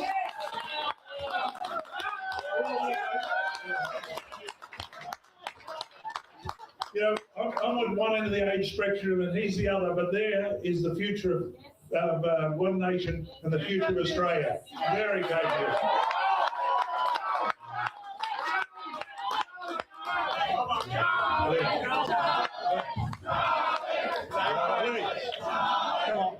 I just want to say, David's going to say thank you to me. But there's a whole contingent of volunteers over here, Mick, Ray, and Brenton, and who you've all met at some point, I'm sure. And they deserve this as much praise. Thank you. Thank you. Brendan, talk about a bit of tall timber. this guy and I have been together now for nearly 2 months, side by side, arguing as we travel along. I'm going to wake up on a Monday morning and go, where's Brendan? What a great Australian, what a great mate to have, but what a professional at the same time. The success is in the whole team. And the whole team is just not here with us tonight. It goes all the way up to Guy Cooper, out in the southwest corner of the electorate, all the way up to Annette Smith, Julie Lawrence, Sandy Simons in Hay, all the way around to even my dear sister in Narandra who ran a booth, Paul Mooney in Griffith, Joanna Brigatini, Sue Weir, Louise Burge. The names go on. And I saw, where is the bearded man? Anthony. Where's Anthony? Yes, up here. Yeah. We've got the old wool plaster. Yeah. Look, there's many, many names. And the success doesn't come to the individual, it comes to the team. And it takes team captains, but it takes a team to deliver it here. So thank you to the Farah team. Thank you.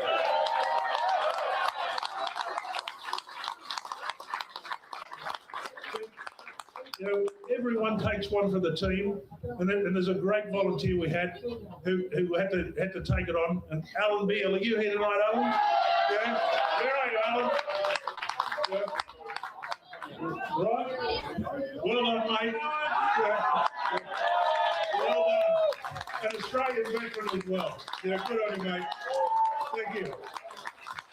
Yeah. As they say, that man takes no shit from no sailor.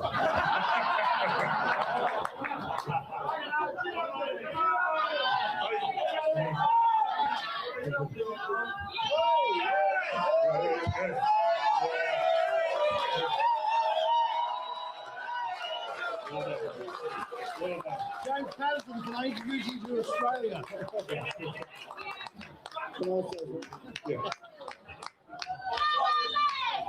to all the volunteers, let's use this step.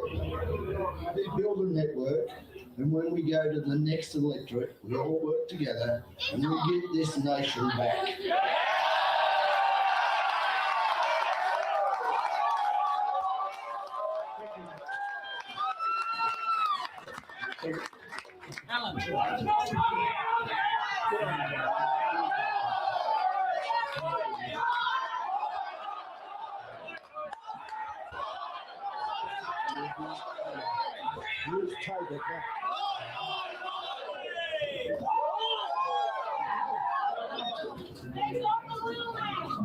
You know, and Hey, you're right.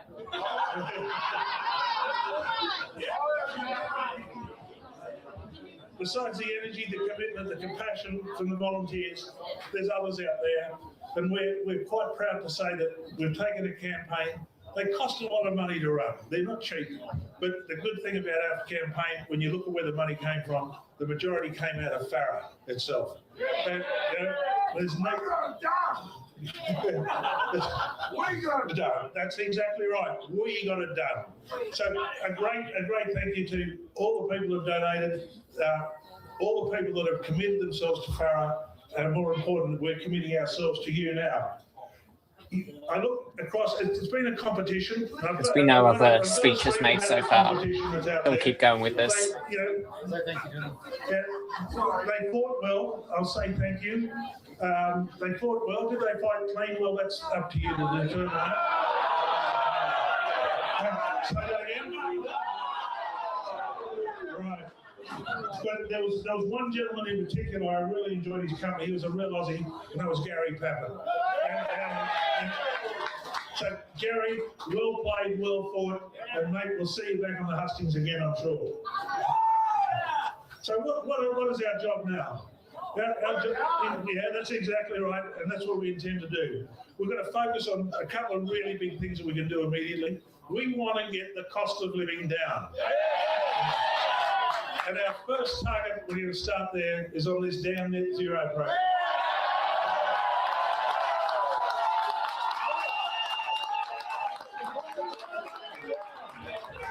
It's going to be pulled down, wrapped down, and kicked out. It's not what Australia wants, and it's not what Australia needs. We've got to have policy that fits Australia, not the world. We've got to go back and address our water.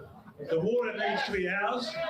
It's got a purpose, and that purpose is to grow food and create jobs, create manufacturing, and put resilience back into our regional communities. So water's on our agenda.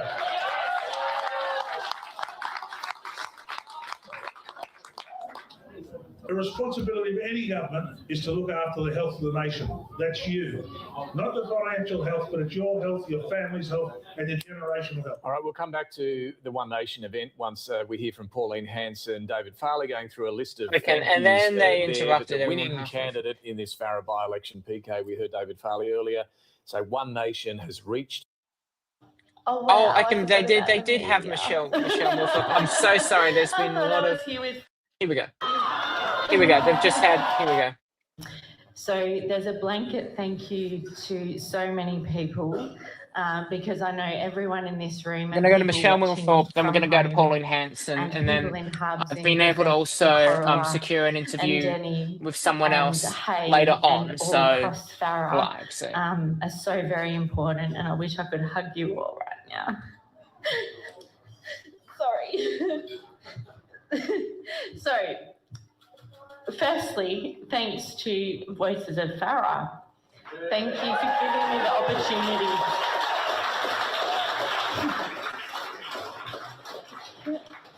I've got really bad hay fever. Okay. So Voices of Farah, thank you for starting this movement. And so to Voices of Indi, thanks for starting the movement.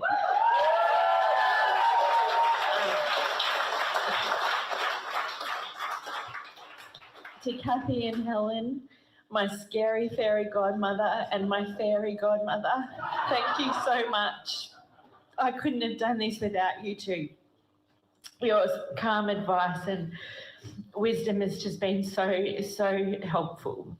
To all of the volunteers, we've ended up with over 800 volunteers. So thank you to all of you. To Beth and Melina. Wow.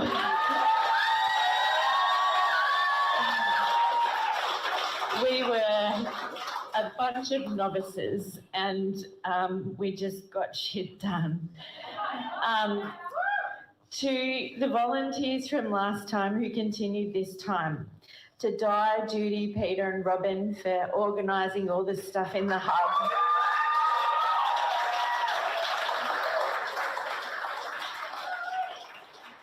To Roseanne and the crew in Danny, Rosie and the crew in Griffith, Lou in Hay, the Corowa crew, the thousands of individual donors, to Russell and Vicky. Thank you so much for your generosity. To every volunteer who stood out the front of the hub and had conversations, to everybody who went and talked about this movement to people from across the whole electorate, I'm so very grateful. Over the past 2 years, I have had the privilege of meeting thousands of Farrer voters, people who have let me into their homes and businesses, shared with me their toughest challenges and worked with me to figure out what we can do to improve our communities. Those conversations have all had a similar theme. Out here, we feel like we've been forgotten by the major parties. We have a hospital in Albury that does not suit our growing community's needs. We have a water crisis that is crippling our farmers. We have towns without GPs and access to the basic health care the rest of the country has. With the eyes of the country now on Farrer, one thing is clear. Our community will never be taken for granted again by the political class.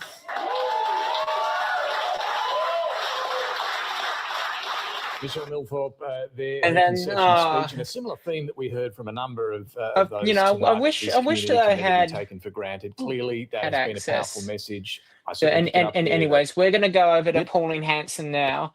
No. Wish that I had like Where's a David? whole cameraman there, but we're gonna go over to Pauline Hanson now. We're gonna go over to her now. Here we go. Before we give, you know, a bit about, check what's happening right now with the results, and then we'll more of an analysis.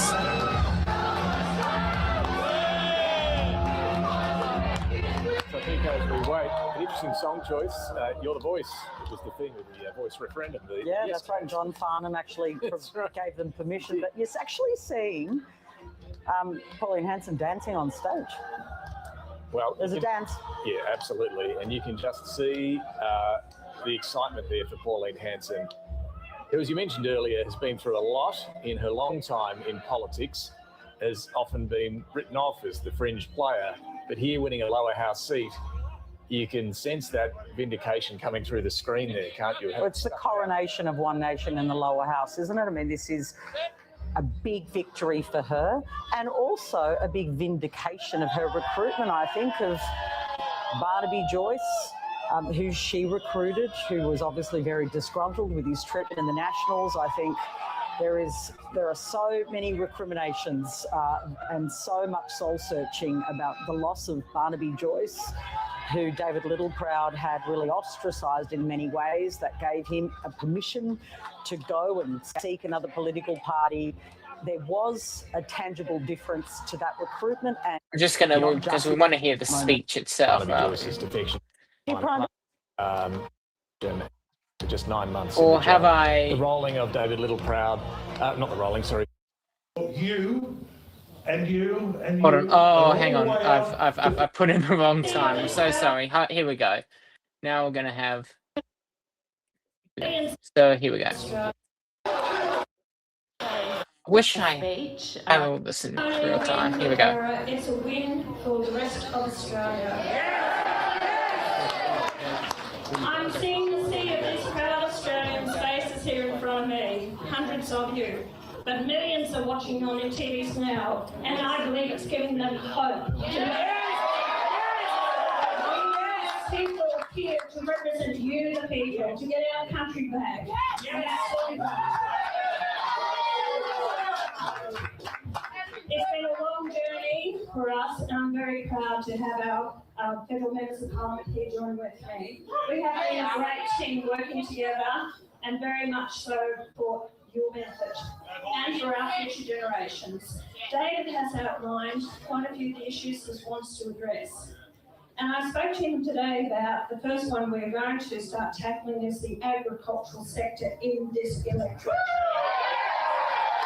The farmers have been forgotten for far too long, and they're struggling to actually survive. I want to hold a forum here in Albury-Wodonga, call the farming sector. I want to hear from you what needs to change, how we're going to move forward. And then we're going to go on to another area and in the States, and we're going to form an agricultural policy that's going to fit Australia, not overseas.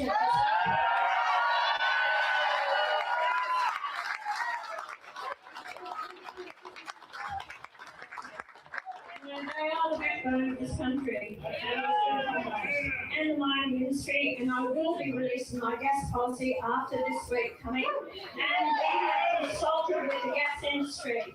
What I want to do is put money back into our pockets from the gas industry. They are our resources, and it's been given away. But what I want is a system where we will own part of that equity share in the exploration and of gas. So we are not just going to allow them to take it. That money will then be put into a fund where no future governments can just willy-nilly give it away to other countries, waste it, get rid of it, but that will pay down our debt and give us the facilities what we need to do.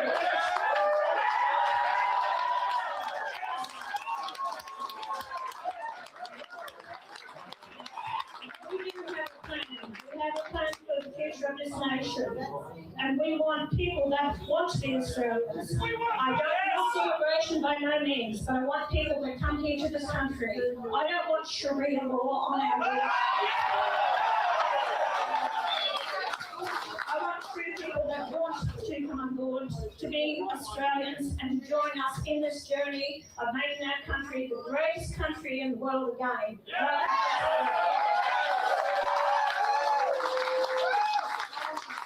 I want to give a big thank you to the volunteers that are here today. Without you, this would never have happened.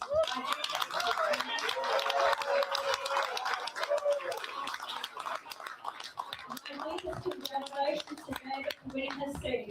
It's okay to have the banner of one nation, but it also comes down to the candidate. And I think he's done a fantastic job. And the respect that he has for you, the people in this electorate, is astounding. I've heard your comments about him.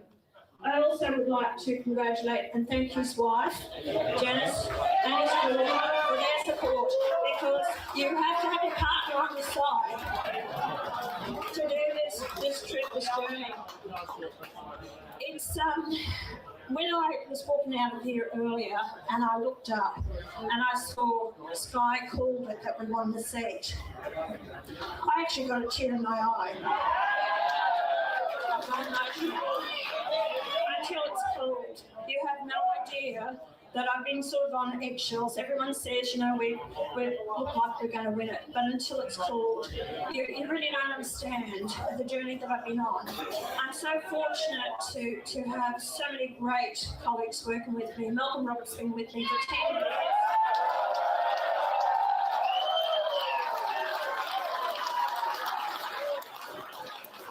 And the media and everyone want to say they all walk away from me. They don't.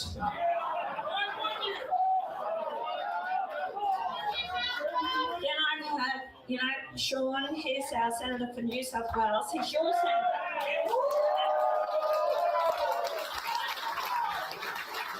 Sean's been with me for nearly 10 years, so another one who stuck by me. I can be a tough boss, I will tell you. I don't put up with any SHIT. Call it out.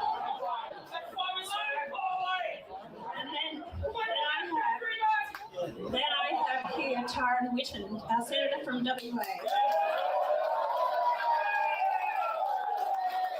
You can see where he is, very proud Australian, wearing his Australian shirt. No doubt about that. And I can't forget our latest teen recruit.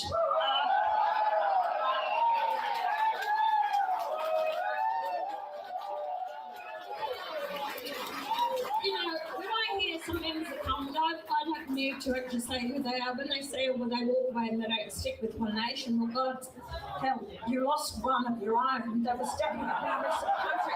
So don't have a bloody go on that, because I like my personal members. You've lost one of your biggest and you didn't even know you had the best there beside you. Please have fun with us. This is a journey that we're going to go on, but we're going to look forward to the future. And the people out there who may be watching this, we're coming after those other seats. If they have not, you are not going to be the forgotten people anymore. We are proud Australians. We want our country back, and that's what One Nation is about. That's why I named the party One Nation.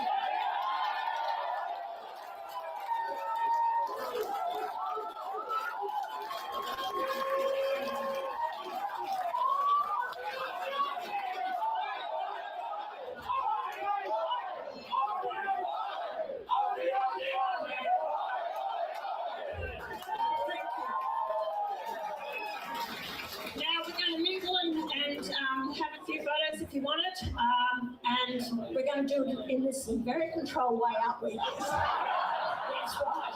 Okay. So anyway, thank you everyone. All right, so Pauline Hanson wrapping up a pretty jubilant victory speech there, set of speeches for One Nation. We'll come to what that all means. Okay, then so that seems like everybody at the moment. There hasn't been anything from One Nation that has come up as of yet. I'm just going to just a moment. But yeah, so yeah, so there's just just to reply to just a few comments that have. So tourist attractions including Sea Life Aquarium, Luna Park, etc., need changing places, facilities to make those places more accessible. It's a great idea, and luckily I'm certainly in touch with both Sea Life Merlin and also Luna Park at the moment, looking at getting stuff like changing places put in. Sea Life have put in a sensory room that's just been that was installed. I got to try it out, which was pretty cool. Just around the time that they opened it up. So there's so I know that they know that changing places need to be done. It's kind of when especially being private organizations, when they can. But I'm definitely even in my own personal capacity outside of all of this, in my own personal capacity, have been been trying to get places like Merlin, Sea Life Aquarium.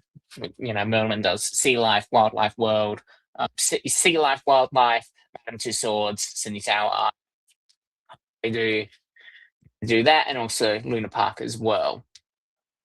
So I've just had I've been on the phone just then. It's not me trying to be rude. Not trying to be rude. You just had a text message pop up.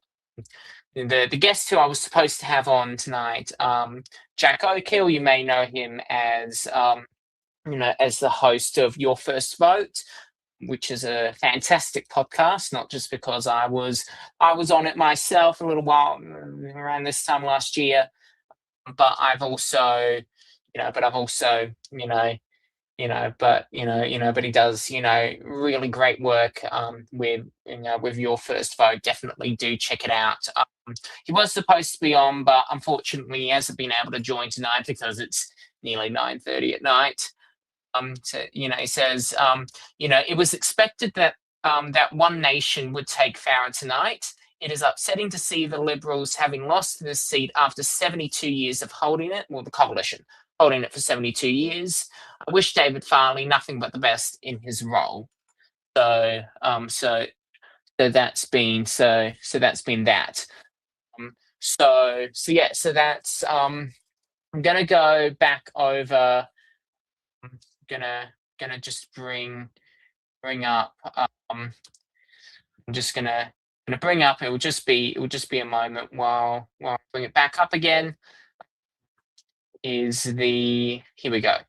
So this is so since it's been updated, there's actually been, now with 82 out of 94 polling places returned and 100% of the ballot papers counted thus far. There are 2 candidate preferred. So that's 100% that have had 2 candidate preferred done between Michelle Millthorpe and David Farley. So we know that this projected 2 candidate preferred is going to be pretty accurate. One Nation well and truly over 40% of first preference votes, which is well and truly enough. Pretty much everywhere except pre-polling, which will be done later on. That is 50. They've had 56,000 votes counted so far out of 124,447 people enrolled in the electorate. So it's still that's still quite a 60. So about 60,000 people in total. They are starting to count postal votes. You can see here. Sorry, it's just updated again. I've started to do postal votes. So with the first preferences, it actually with this, One Nation is still first in terms of postal votes, 39.86%, but that's down from 42.1% of the vote with postal votes.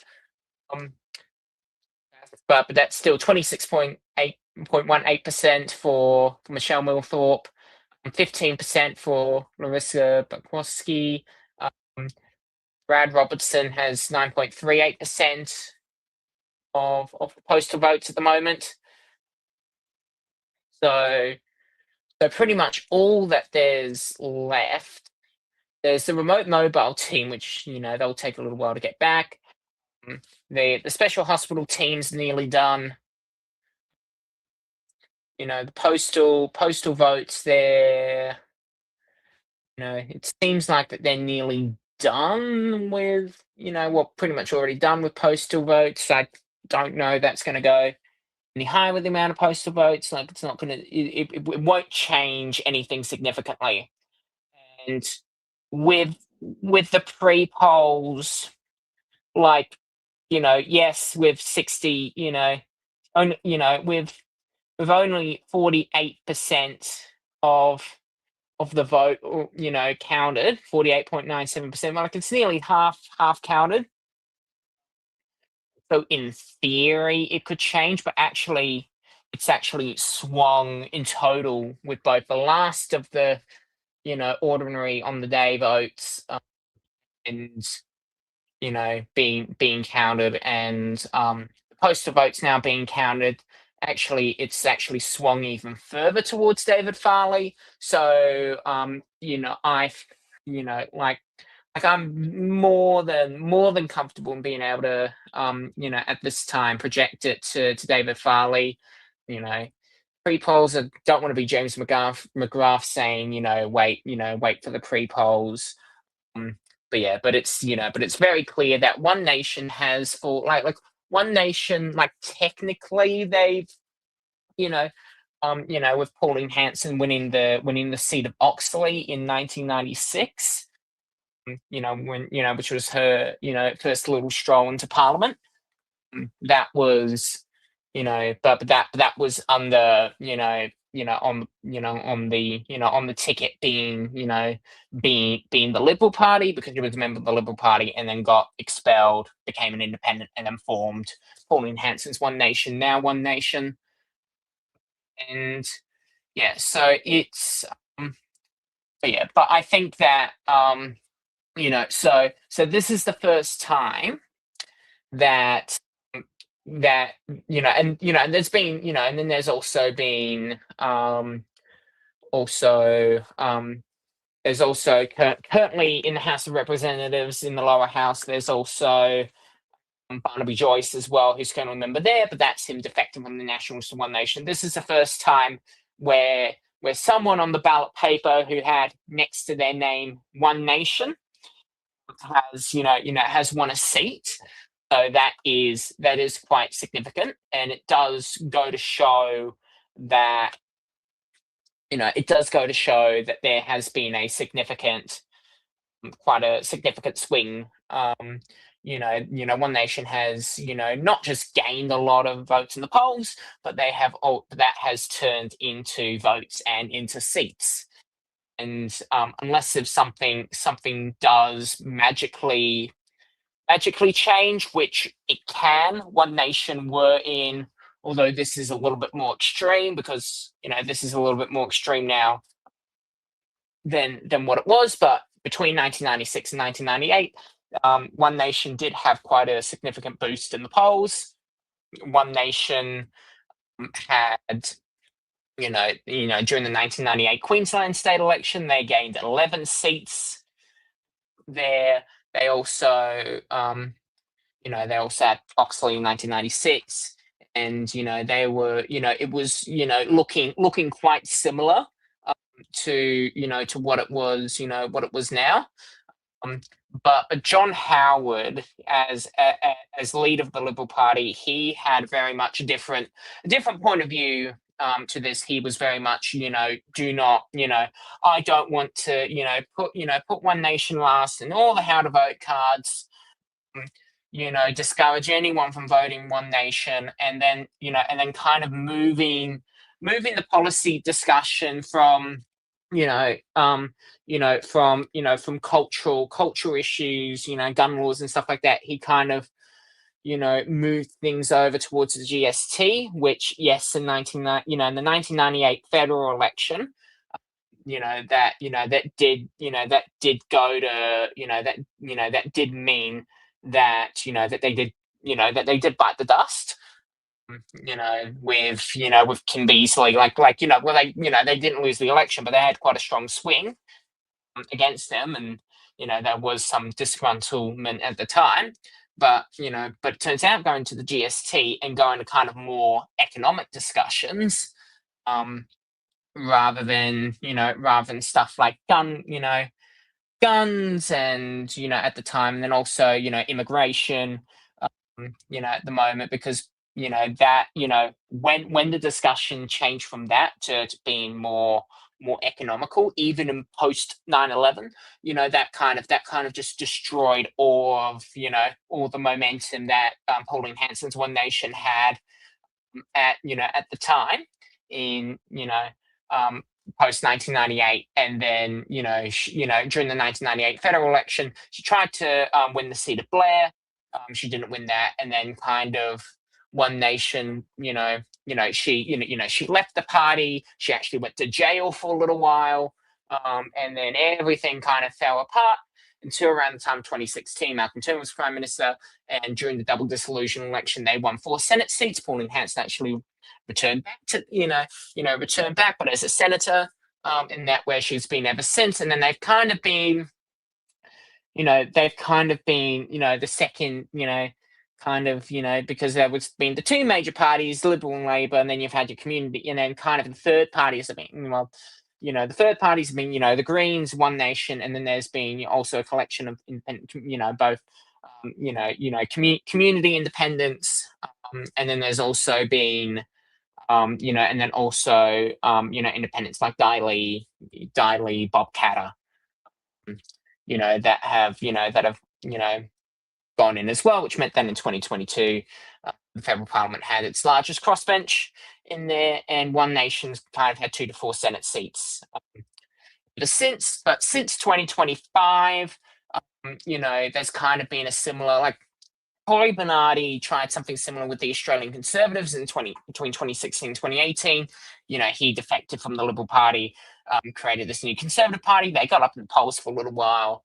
But then when Malcolm Turnbull lost the leadership and they had a more conservative, kind of when Scott Morrison came in, that kind of died everything down. But especially since Peter Dutton lost, he lost for a whole bunch of reasons, but because of how catastrophic it was, the Liberal Party when he lost, and then some of the subsequent decisions that were made both prior and afterwards, pretty much, there hasn't been a unifying leader of the Liberal Party for quite a long time. The unifying leaders of the Liberal Party being Robert Menzies, who created the party in the first place, was Prime Minister for over 20 years. He's kind of like the main person that started up the whole party altogether. Then you also had probably the other people I could think of that was like a little, toss and tossing that. Well, Howard Holt became leader, and then he died. He's been presumed missing. He's been presumed missing out in Portsea in Victoria ever since, and we don't know what happened to him. He went off swimming, and we don't know what's happened to him. And then we named a swimming pool after him. And then we had, and then after that we had the whole, toss and turtle. John Gordon, where we're during the leadership election. John Gordon cast a deciding vote against himself, and then Billy McMahon became leader. So he had his own casting vote. As he lost the leadership by 1 vote, and he voted against himself. Billy McMahon came in. Then you had the whole, Gough Whitlam, and then the dismissal, and then you've had, and then you had Malcolm Fraser, who was kind of the next unifying leader. And then kind of after that, there was during the 80s and early 90s, there was also a huge factional split with the Liberal Party. And Joh Bjelke-Petersen, with the Nationals, they split from coalition in 1987. There was this whole tit for tat between Andrew Peacock and John Howard, and then there was John Howard and Andrew Peacock, when Andrew Peacock, John Howard, Andrew Peacock again, then it went over to John Hewson, then it went to Alexander Downer, and then over to John Howard, and then won the election in 1996. 1987, Joh Bjelke-Petersen, who was Premier of Queensland, he went, I think I'd do a fantastic job as Prime Minister. I want to get Joe in Canberra. I don't want these, these bloody communists. These bloody communists. This communist, Bob Hawke, this bloody communist. In power. I want to be Prime Minister. So he went and did this whole Joe for PM campaign, and it all, the New South Wales National stayed with the coalition. The Queensland National split, and also in other states as well. And, it caused a huge disaster in 1987, which then also had, catalysts as well for issues in 1990. And then, when John Hewson, was in power, which he's now like the chair of, he's now the chair of the Community Independence Movement now. But John Hewson, the unlosable election of 1992, Paul Keating was certainly going to lose. But not 92, 93. And well, that didn't happen. John Hewson lost quite decisively, not just because, there was the whole, there was the whole Fight Back campaign, and there was also, there was Fight Back. There was that whole birthday cake fiasco, which is quite interesting. The whole, and then Joh Bjelke-Petersen, nearly went. Well, most of his state ministers went to prison for like 10 years, and Joh Bjelke-Petersen went, Jani, you were wrong. We're going to tell you at another time or place, and a time and place that might not be of your choosing. And so the Liberal Party has been, and then after 96, John Howard very much unified the party again. But then after he lost in 2007 and Peter Costello decided to leave politics, Brendan Nelson got in. There was a whole, within the moderate faction, there was also scuffles between Dr. Brendan Nelson and Malcolm Turnbull. And so it was Brendan Nelson, Malcolm Turnbull, Tony Abbott, then he became PM. And then there's been this whole factional split, then went to Malcolm Turnbull. And then, and then Peter Dutton was trying to become leader, but then kind of Scott Morrison went through the middle. And then he lost, because he always believed in miracles, and he was also blessed with this child, Jenny and I are blessed. And so then what happened after that was that he was that after 2022 Peter Dutton became leader on the Conservative faction. A lot of the moderate fled, and in a little bit in 2019, but not as much, but especially in 2022, 2025, moderates lost a significant amount of seats. But and then Susan Lee from the moderate faction, one of the few people in the moderate faction, became the leader. Didn't have barely a mandate to be in, and everything turned out to be a complete disaster. And there was all this internal fighting. Coalition split twice, which I spoke about a lot at the time. And it's meant that a lot of the Conservative faction of the party are now fleeing as well towards. And One Nation's been in kind of a stable position during this time. I don't know if that's going to last, but they've been in kind of a stable position during that time. In kind of the rise of the global right, like the MAGA movement in the US, Reform UK in the UK, the Alternative for Deutschland in Germany. Then there's been Marie Le Pen in France. Then there's also been in Italy movements there as well, and in Italy and New Zealand now. There's been New Zealand First as well over there. So there's been kind of a more general rise of kind of these these more reactionary parties, which isn't it depends on your political point of view whether you think that that's a bad thing or not. Reactionary just means we don't we don't like how we don't want to progress things to the future. We want to go back to a time that is deemed by to whatever time period they deem to be more to be more positive at that. It doesn't mean that I agree with them. I'm not gonna comment on that, but the kind of that is the fact is that they are all these parties, they are reactionary parties, and that there are quite a few people who genuinely have a reactionary point of view. Conservatism is kind of conserving. It's literally in the name. You are conserving what you're conserving the status quo. You like how things are right now. And if you're kind of more progressive, you're going like, no, we don't like how things are now. We don't like how things were in the past. We want to go elsewhere. We want to go elsewhere. They have conservatives in kind of middle going like, no, we want to keep things, we want to keep things towards the status quo. And they have a reaction going, no, we prefer this, this particular time with its social norms and its economics and its social norms and values.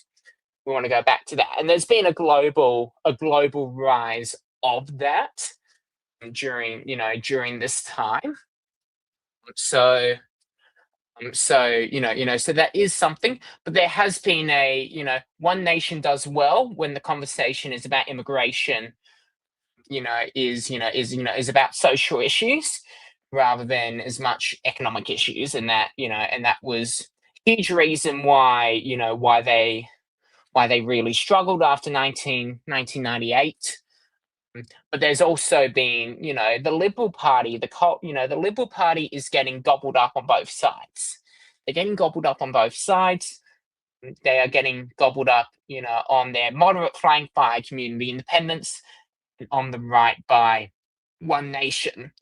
And when you're getting gobbled up on both sides, you're kind of in this little, once, you kind of have this whole right section of, of politics, and you kind of, you kind of get, you move all these people all the way towards the center, center right. But then you have kind of towards the left side, like in the, the center, in the middle, you've been gobbled up on the left, on this side. So you lose this chunk, but then, but the Liberal Party still had this chunk. Now they're losing this chunk to One Nation. And that doesn't leave a lot left kind of in the middle, where there's people who aren't moderate enough, classical liberalism enough to be able to go towards a community independent, but also not, reaction, that reactionary conservative, that neo, that kind of reactionary right, over there. But that's not a lot of people. That's not a lot of people there. So that's, so that's kind of why they've gone from, back in, if I bring this back up again. This hasn't, there's been a few updates. This hasn't changed at all. This 59 to 40 here, 59.61 to 40 points, 59.39 to 40.61, very teeny tiny margin of error.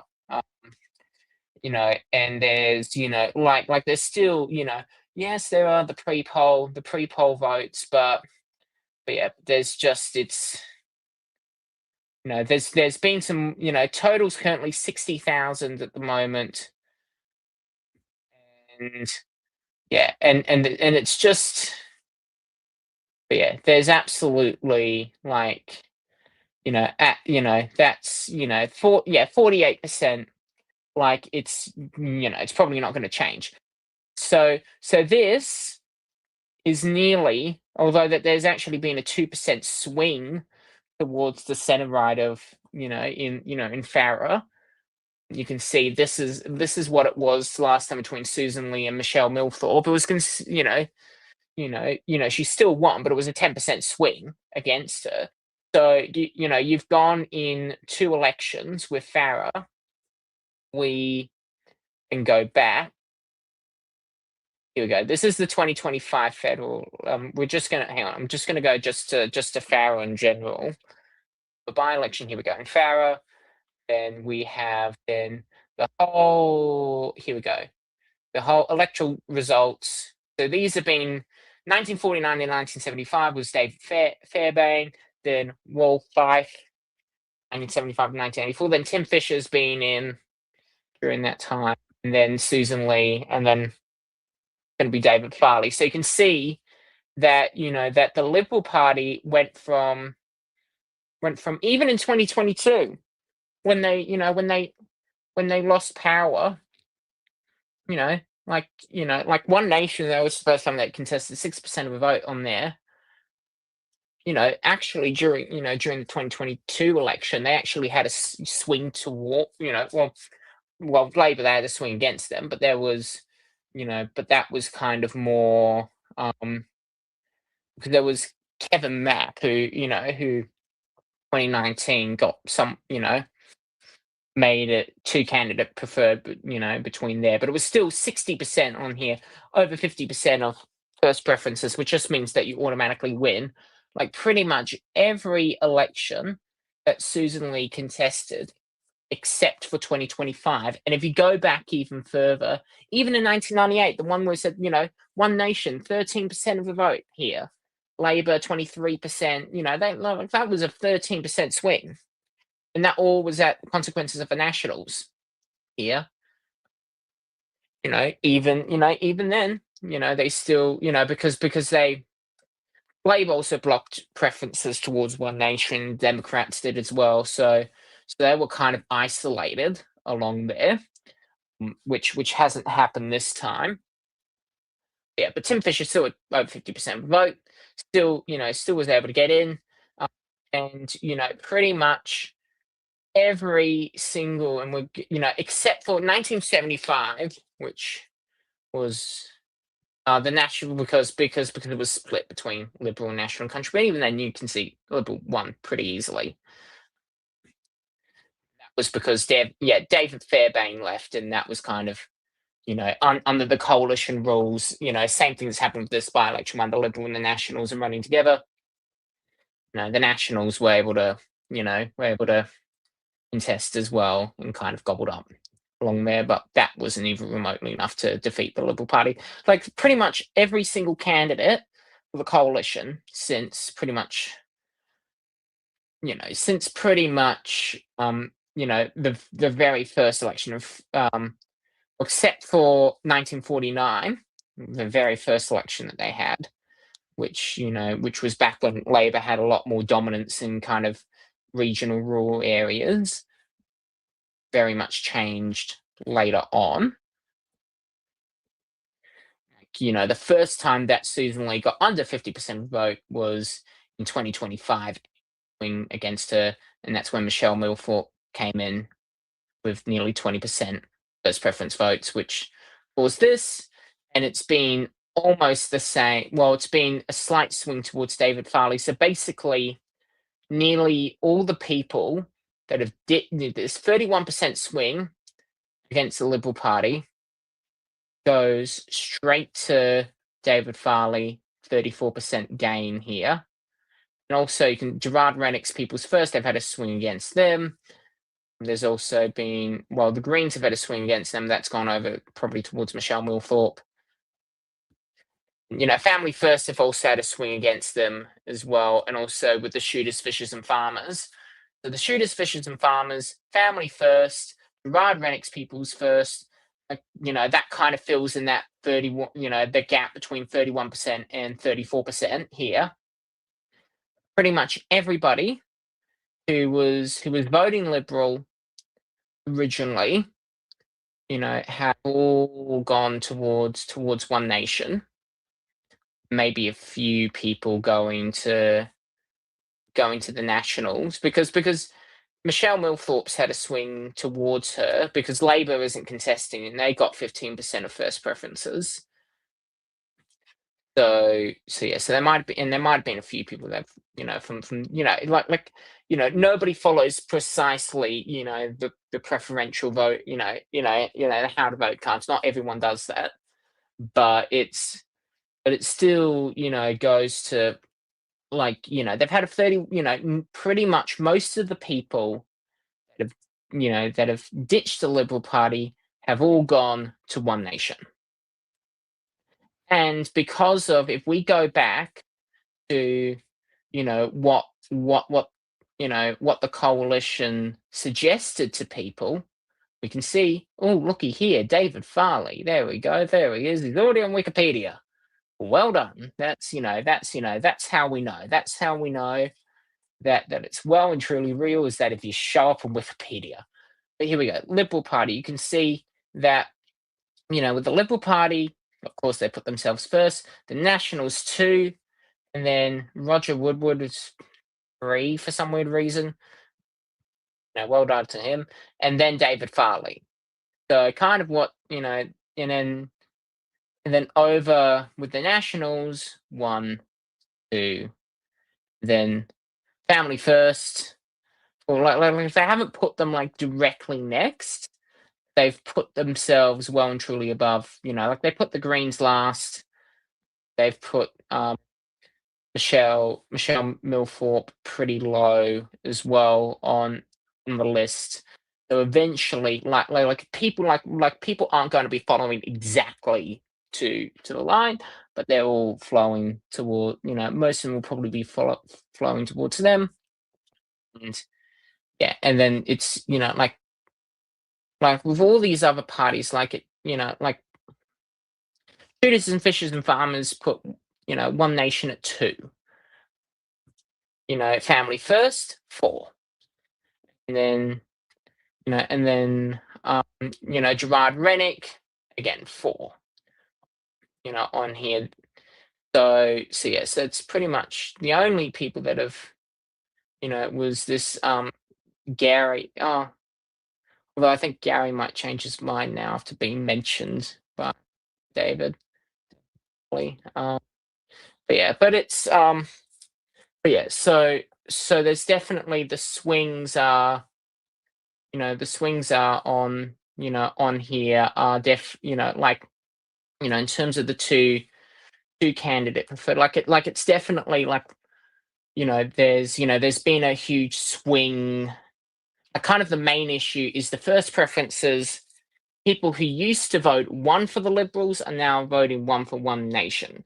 That's kind of the main issue out of all this, quite significantly, is people who used to vote one for Liberal are now voting one for One Nation.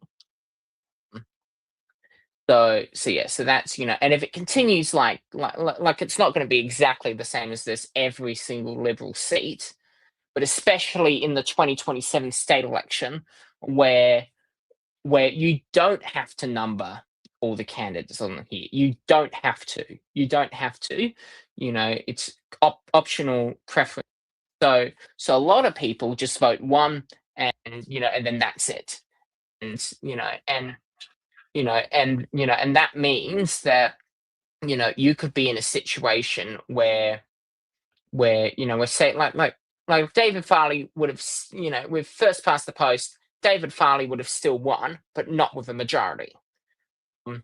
But it means that in other places where there could be other 3-4 horse races, that you could get some quite weird outcomes that may not be as fair as as people might think.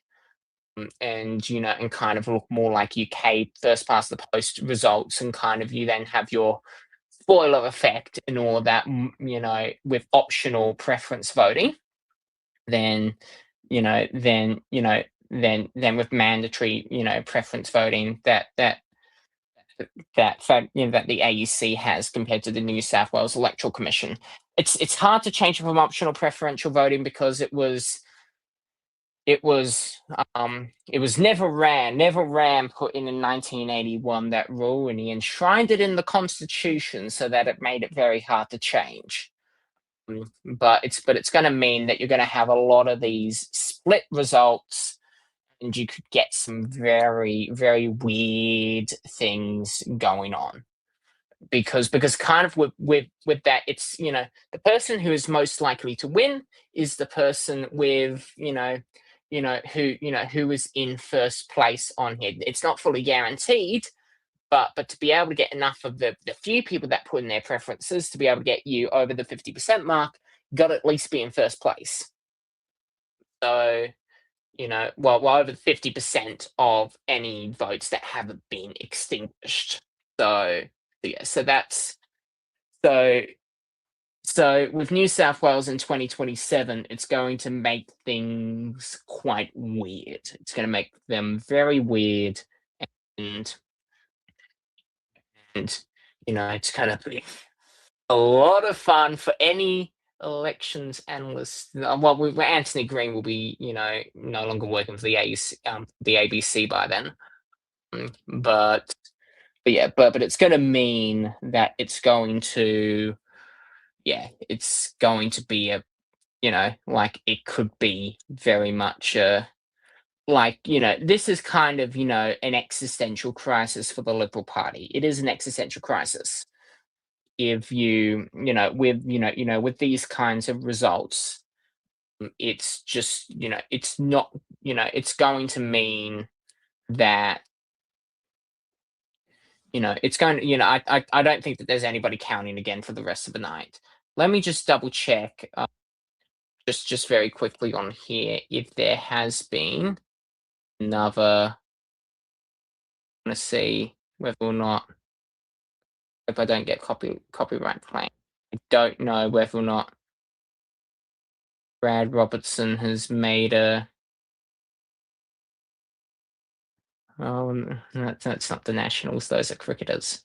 But it's David Farley is, you know, he's definitely won. And you know, unless we do James McGrath, you know, wait for the pre-polls, which we're not going to do. That's going to be silly. But yeah, I don't think there's going to be any more speeches for tonight. But for the coalition, especially for the Nationals, this is like, we've been through this before. It's not like, you know, in other places in the world where, other places where everybody's new to this. One Nation has been prominent before. They have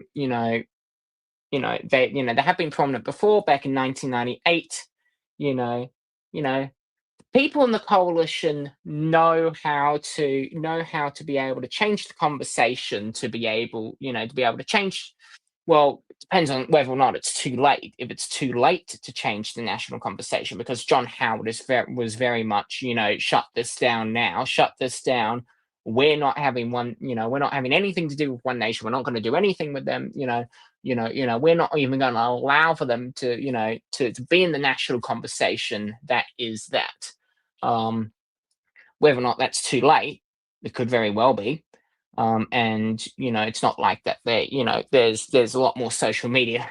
My fault, guys. Sorry. But there's very much more now. The One Nation. With social media now, it's easier to not. It's easier to kind of be able to have your own point of view and not have other people shut you down. At least most of the time. But it's kind of like, compared to other places in the world where they kind of don't know what to do. The UK, they've had like the BNP and UKIP before. Reform is pretty much, UKIP reinvented once Nigel Farage left it, and went, UKIP's done, the Brexit Party's done, we're going to make reform. But the BNP was way more extreme than they were full on fascist. They were a full on fascist party. BNP, they had like all these riots. It was this was during the 2000s, and it was pretty bad. But yeah, they were squashed quite quickly. But I think that they kind of don't know what to do. There's a lot of people here who I think they don't know what to do. I'm not saying that that people who who have a reactionary point of view to politics don't deserve to have their voices heard, and and to be able to have that representation. There was a lot of reactionary voices, and in the Liberal Party before this as well. But it was kind of more of like a broad church of people who are kind of moderate classical liberals, and then you have your conservatives, and then all the way, you have your, moderate classical liberals, like, back in the UK with like your Whigs, and then you then have your conservatives, your Tories, your conservatives, on there, and then you have your reactionary people, neo-reactionary people all the way over here. It's been a part of politics for the past 200 years, 200, 300 years in, Anglo, in the Anglo sphere of politics. But I think that there's a lot of people who now that but they're kind of these factions within the Liberal Party, they're splitting up and they're becoming their own thing.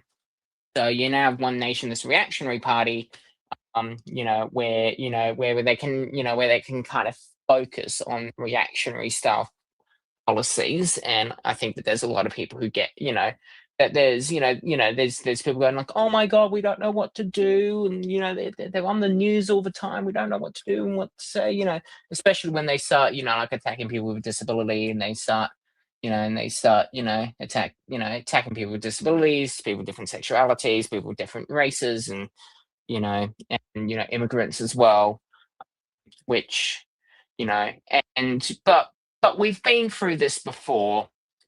People in the coalition, they're, like the coalition has gone through this before, as I mentioned, in the 80s, and, in the 80s with Joe for Canberra and all the, and all the squabbles that they had, Andrew Peacock, John Howard, John Hewson, Alexander Downer, and then back to John Howard again. They've been through this before. And then also when One Nation was first prominent back, between 1996 and 1998. So, this, it can, it can change, it can,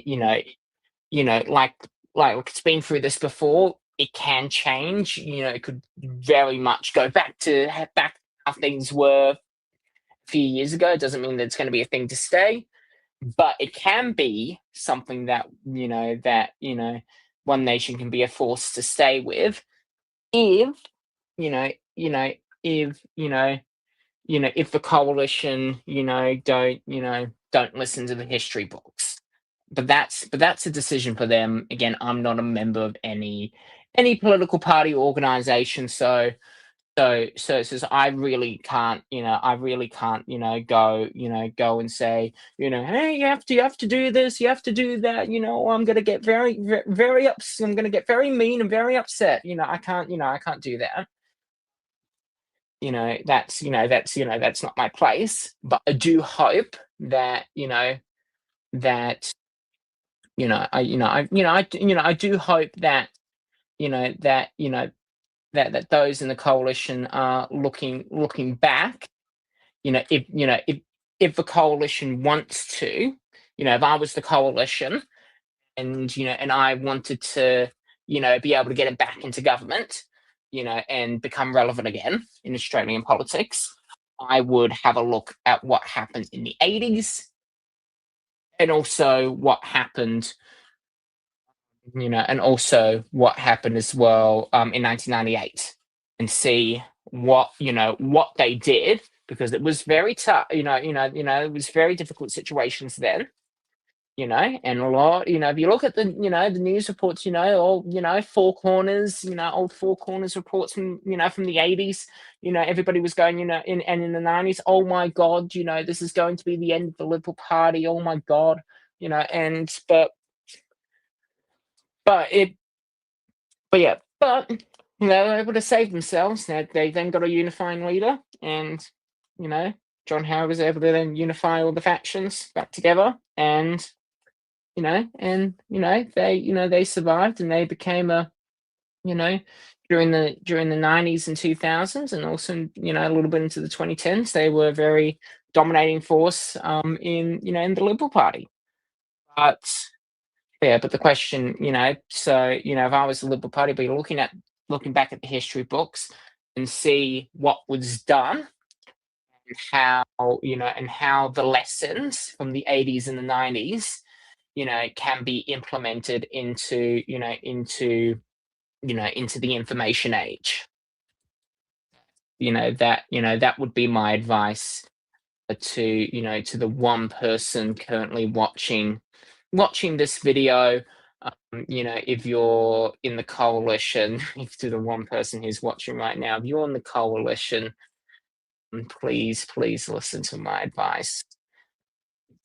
But and it's so could it be a bad thing that that then we have that they split up, and the Conservative people go towards people like One Nation, and they go and then people moderates go over towards Community Independence, maybe even a potential centrist party, maybe is but Labor, because we've talked about the right of politics, but we haven't talked about the left of politics yet. With the with the left of politics, we in the left of politics, you kind of have at the moment kind of from like the very it's kind of how the coalition used to be, right from the very center all the way over to all the way over to the left. And then kind of after that, you have the Greens, and then all the way at the very, very, very end, you have your socialist alternative, and your like socialist, and then you have your communist parties and all that, all the way over here. Could the Labor Party is currently a very broad church between, because there's been some people who've left, like the Liberal Party moderates, who've gone over towards Labor, kind of in the right faction. The right faction and the left faction of the Labor Party are quite different. Like they have, like different caucuses. They have, they have different youth wings. It's very much a very structured party amongst its factions, and there's been fights and wars amongst them. Before there was the whole Rudd Gillard, Rudd, and there was also, Paul Keating. I tried, I wanted his job and I tried to take it from him. Bob Hawke, and then there was also, like Doc Evans, and it goes back a long time. Because the Labor Party, there was a whole, there was, then, Labor Party, and then there was Labor, non-communist, which then became the DLP, the Democratic Labor Party, and there was like the whole split between the 50s and the 60s and a little bit into the early 70s, and then Gough Whitlam kind of, DLP kind of then disintegrated and all that. So Labor's had, and then Greens as well, and the Democrats were in the middle for quite a long time as well, keep the bastards honest. YouTube's going to censor me for that. During the 70s, that were kind of in the center, and then they kind of then disintegrated, and the Greens came along, and they've kind of been kind of just at the left of of the party. But the Greens have been having their issues lately, and being able to kind of be able to kind of get a wider group of people to be able to support the party. And the ALP's been doing very good at keeping both their and especially under Anthony Albanese, keeping the both he's kind of Anthony Albanese is a unifying leader in the in the ALP. Even though that he's from the left faction, quite strongly in the left faction, he's been able to keep the right and the right and the left faction. And there's also the far left faction as well, although that it's very similar to they're kind of they integrate a lot with the left faction. Anthony Albanese has been doing has been able to kind of keep both of those factions together, that Kevin Rudd and Julia Gillard just and Paul Keating just couldn't. And and there was also that whole time as well during the early 2000s, Kim Beazley, Mark Latham, Kim Beazley, Mark Latham, Kim Beazley again. So Kim Beazley, Simon Cream, Kim Beazley, Simon Cream, late Simon Cream, and there was also Mark Latham, who's still in politics. He's in the Legislative Council now. See him every now and then. And then you then had Kim Beazley again. Then you had Kevin Rudd, and Gillard, and then Rudd, and Bill Short, and then now Anthony Albanese. When they kind of ended up their leadership, their leadership spill policies. So Labor could very easily split up, just like what's happened with Labor, in with the U, in the UK, Keir Starmer, because he kind of the risk that, because it's kind of the coalition that need to be most concerned about One Nation, not too much Labor, Labor, with the ALP, it, it's only like a few percentage points of people who have gone from Labor to One Nation. Like it still leaves them at risk in areas like the Hunter, the Hunter and some outer suburban areas that they've been able to claim. But with that, I apologize. Like there could be, like it could potentially lose some seat. Probably like maybe in the Hunter, although that's probably not as likely to happen. But the risk is, I don't know if Anthony Albanese is going to do this, but Keir Starmer definitely has, is that they freak out that in the UK, the Conservative voters, the Tories have gone over to Reform UK, and Labour goes, oh my God, oh my giddy aunt, oh no, oh my I'm Keir Starmer, I'm going to be Keir Starmer now. Oh my giddy aunt, I'm losing all of my voters to Reform. Oh my God, I need to, I need to now start acting like Reform. And then the left faction of the party then despises him, for from moving away from from kind of the traditional Labour values, and and then the Greens kind of got.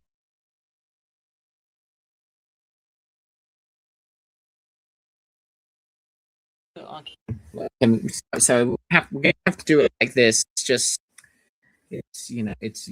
messed up. But yeah, so what happens? What happened? Is that the Greens? They elect a very charismatic leader, Zach Polansky, and they have gobbled up not as much as not as much. Labour has lost a few, quite a few votes to Reform, but a big issue is kind of, is the Conservatives, the Conservatives, and they ought to have first past the post, which kind of means that that that if you have a whole chunk of Tory voters going to Reform, and even just a few people leaving from Labour to go to Reform, means that they then win all the seats.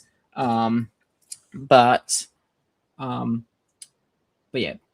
kind of the most amount of danger, and that's one of the big reasons they've tanked, is that a lot of people in their left faction, have gone off over to the Greens, and then you also have the Liberal Democrats in the middle between Labour and the Conservatives, and they've been eating from both sides as well. So you have both the Conservatives being eaten, on the left by the Liberal Democrats, on the right by Reform, gobbled up in the middle, not that much left. Then with Labour, on the right with the Liberal Democrats, on the left with the Greens, and also the other minor left parties, your party, Jeremy Corbyn, all those people, they've gobbled up Labour as well. That's a risk that could happen to the ALP if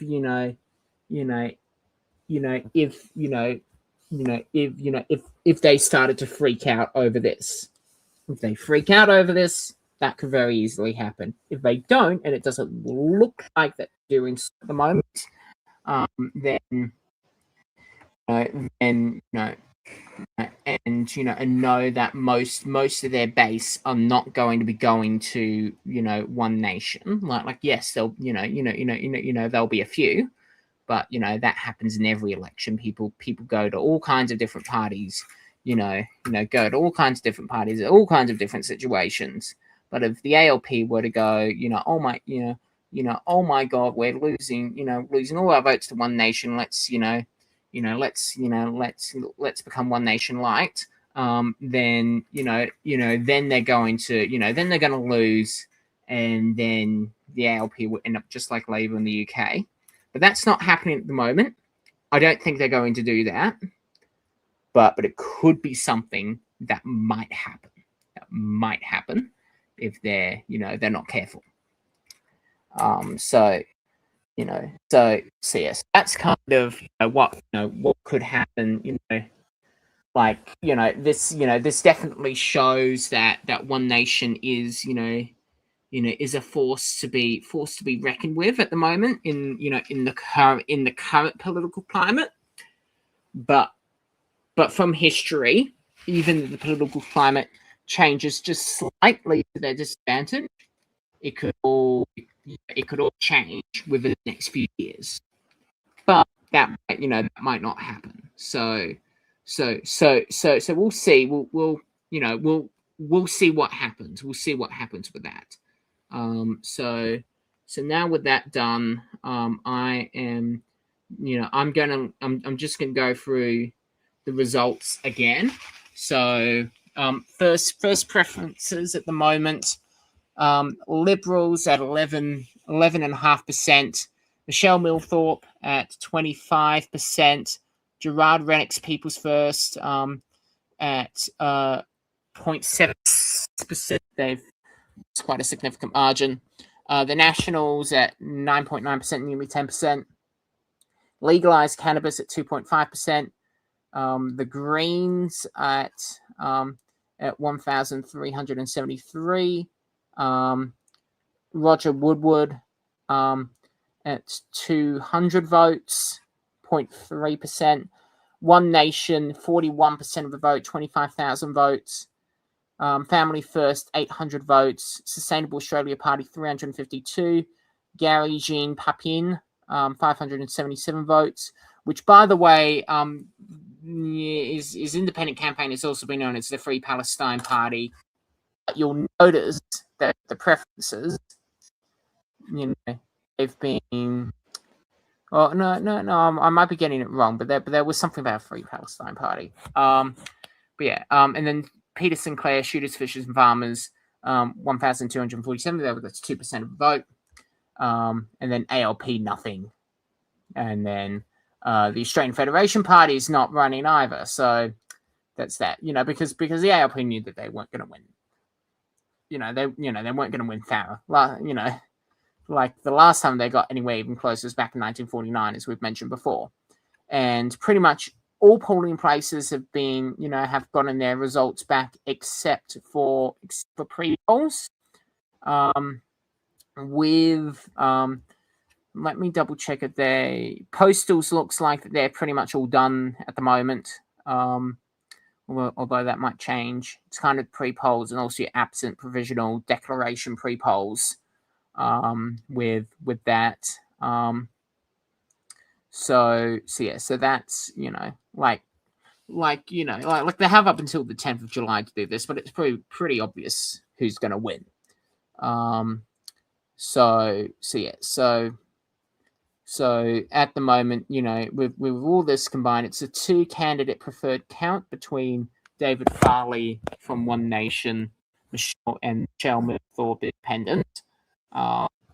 Michelle Milthorpe, 2-candidate preferred, 40.63% of the vote, and David Farley at 59.37% of the vote. So, like with this kind of vote count, again, unless as I've been mentioning all the time, wait for the pre-polls, James McGrath, then there's absolutely then this is probably going to be it. There was an update at 10:07 p.m. with the count, but it's made pretty much no difference. So it looks like that it's probably going to stay the same amount. We did have a bit of a rule bias earlier, as I've mentioned earlier. But even then, kind of the results that that came out of Albury, made a slight swing towards Michelle Milthorpe, but it wasn't enough to get her to win. So David Farley is almost certain to be the next member for Farah, and the first time that One Nation, that a candidate who had had One Nation next to their name, not even Pauline Hanson when she ran for the lower house, 1996, she had Liberal next to her name.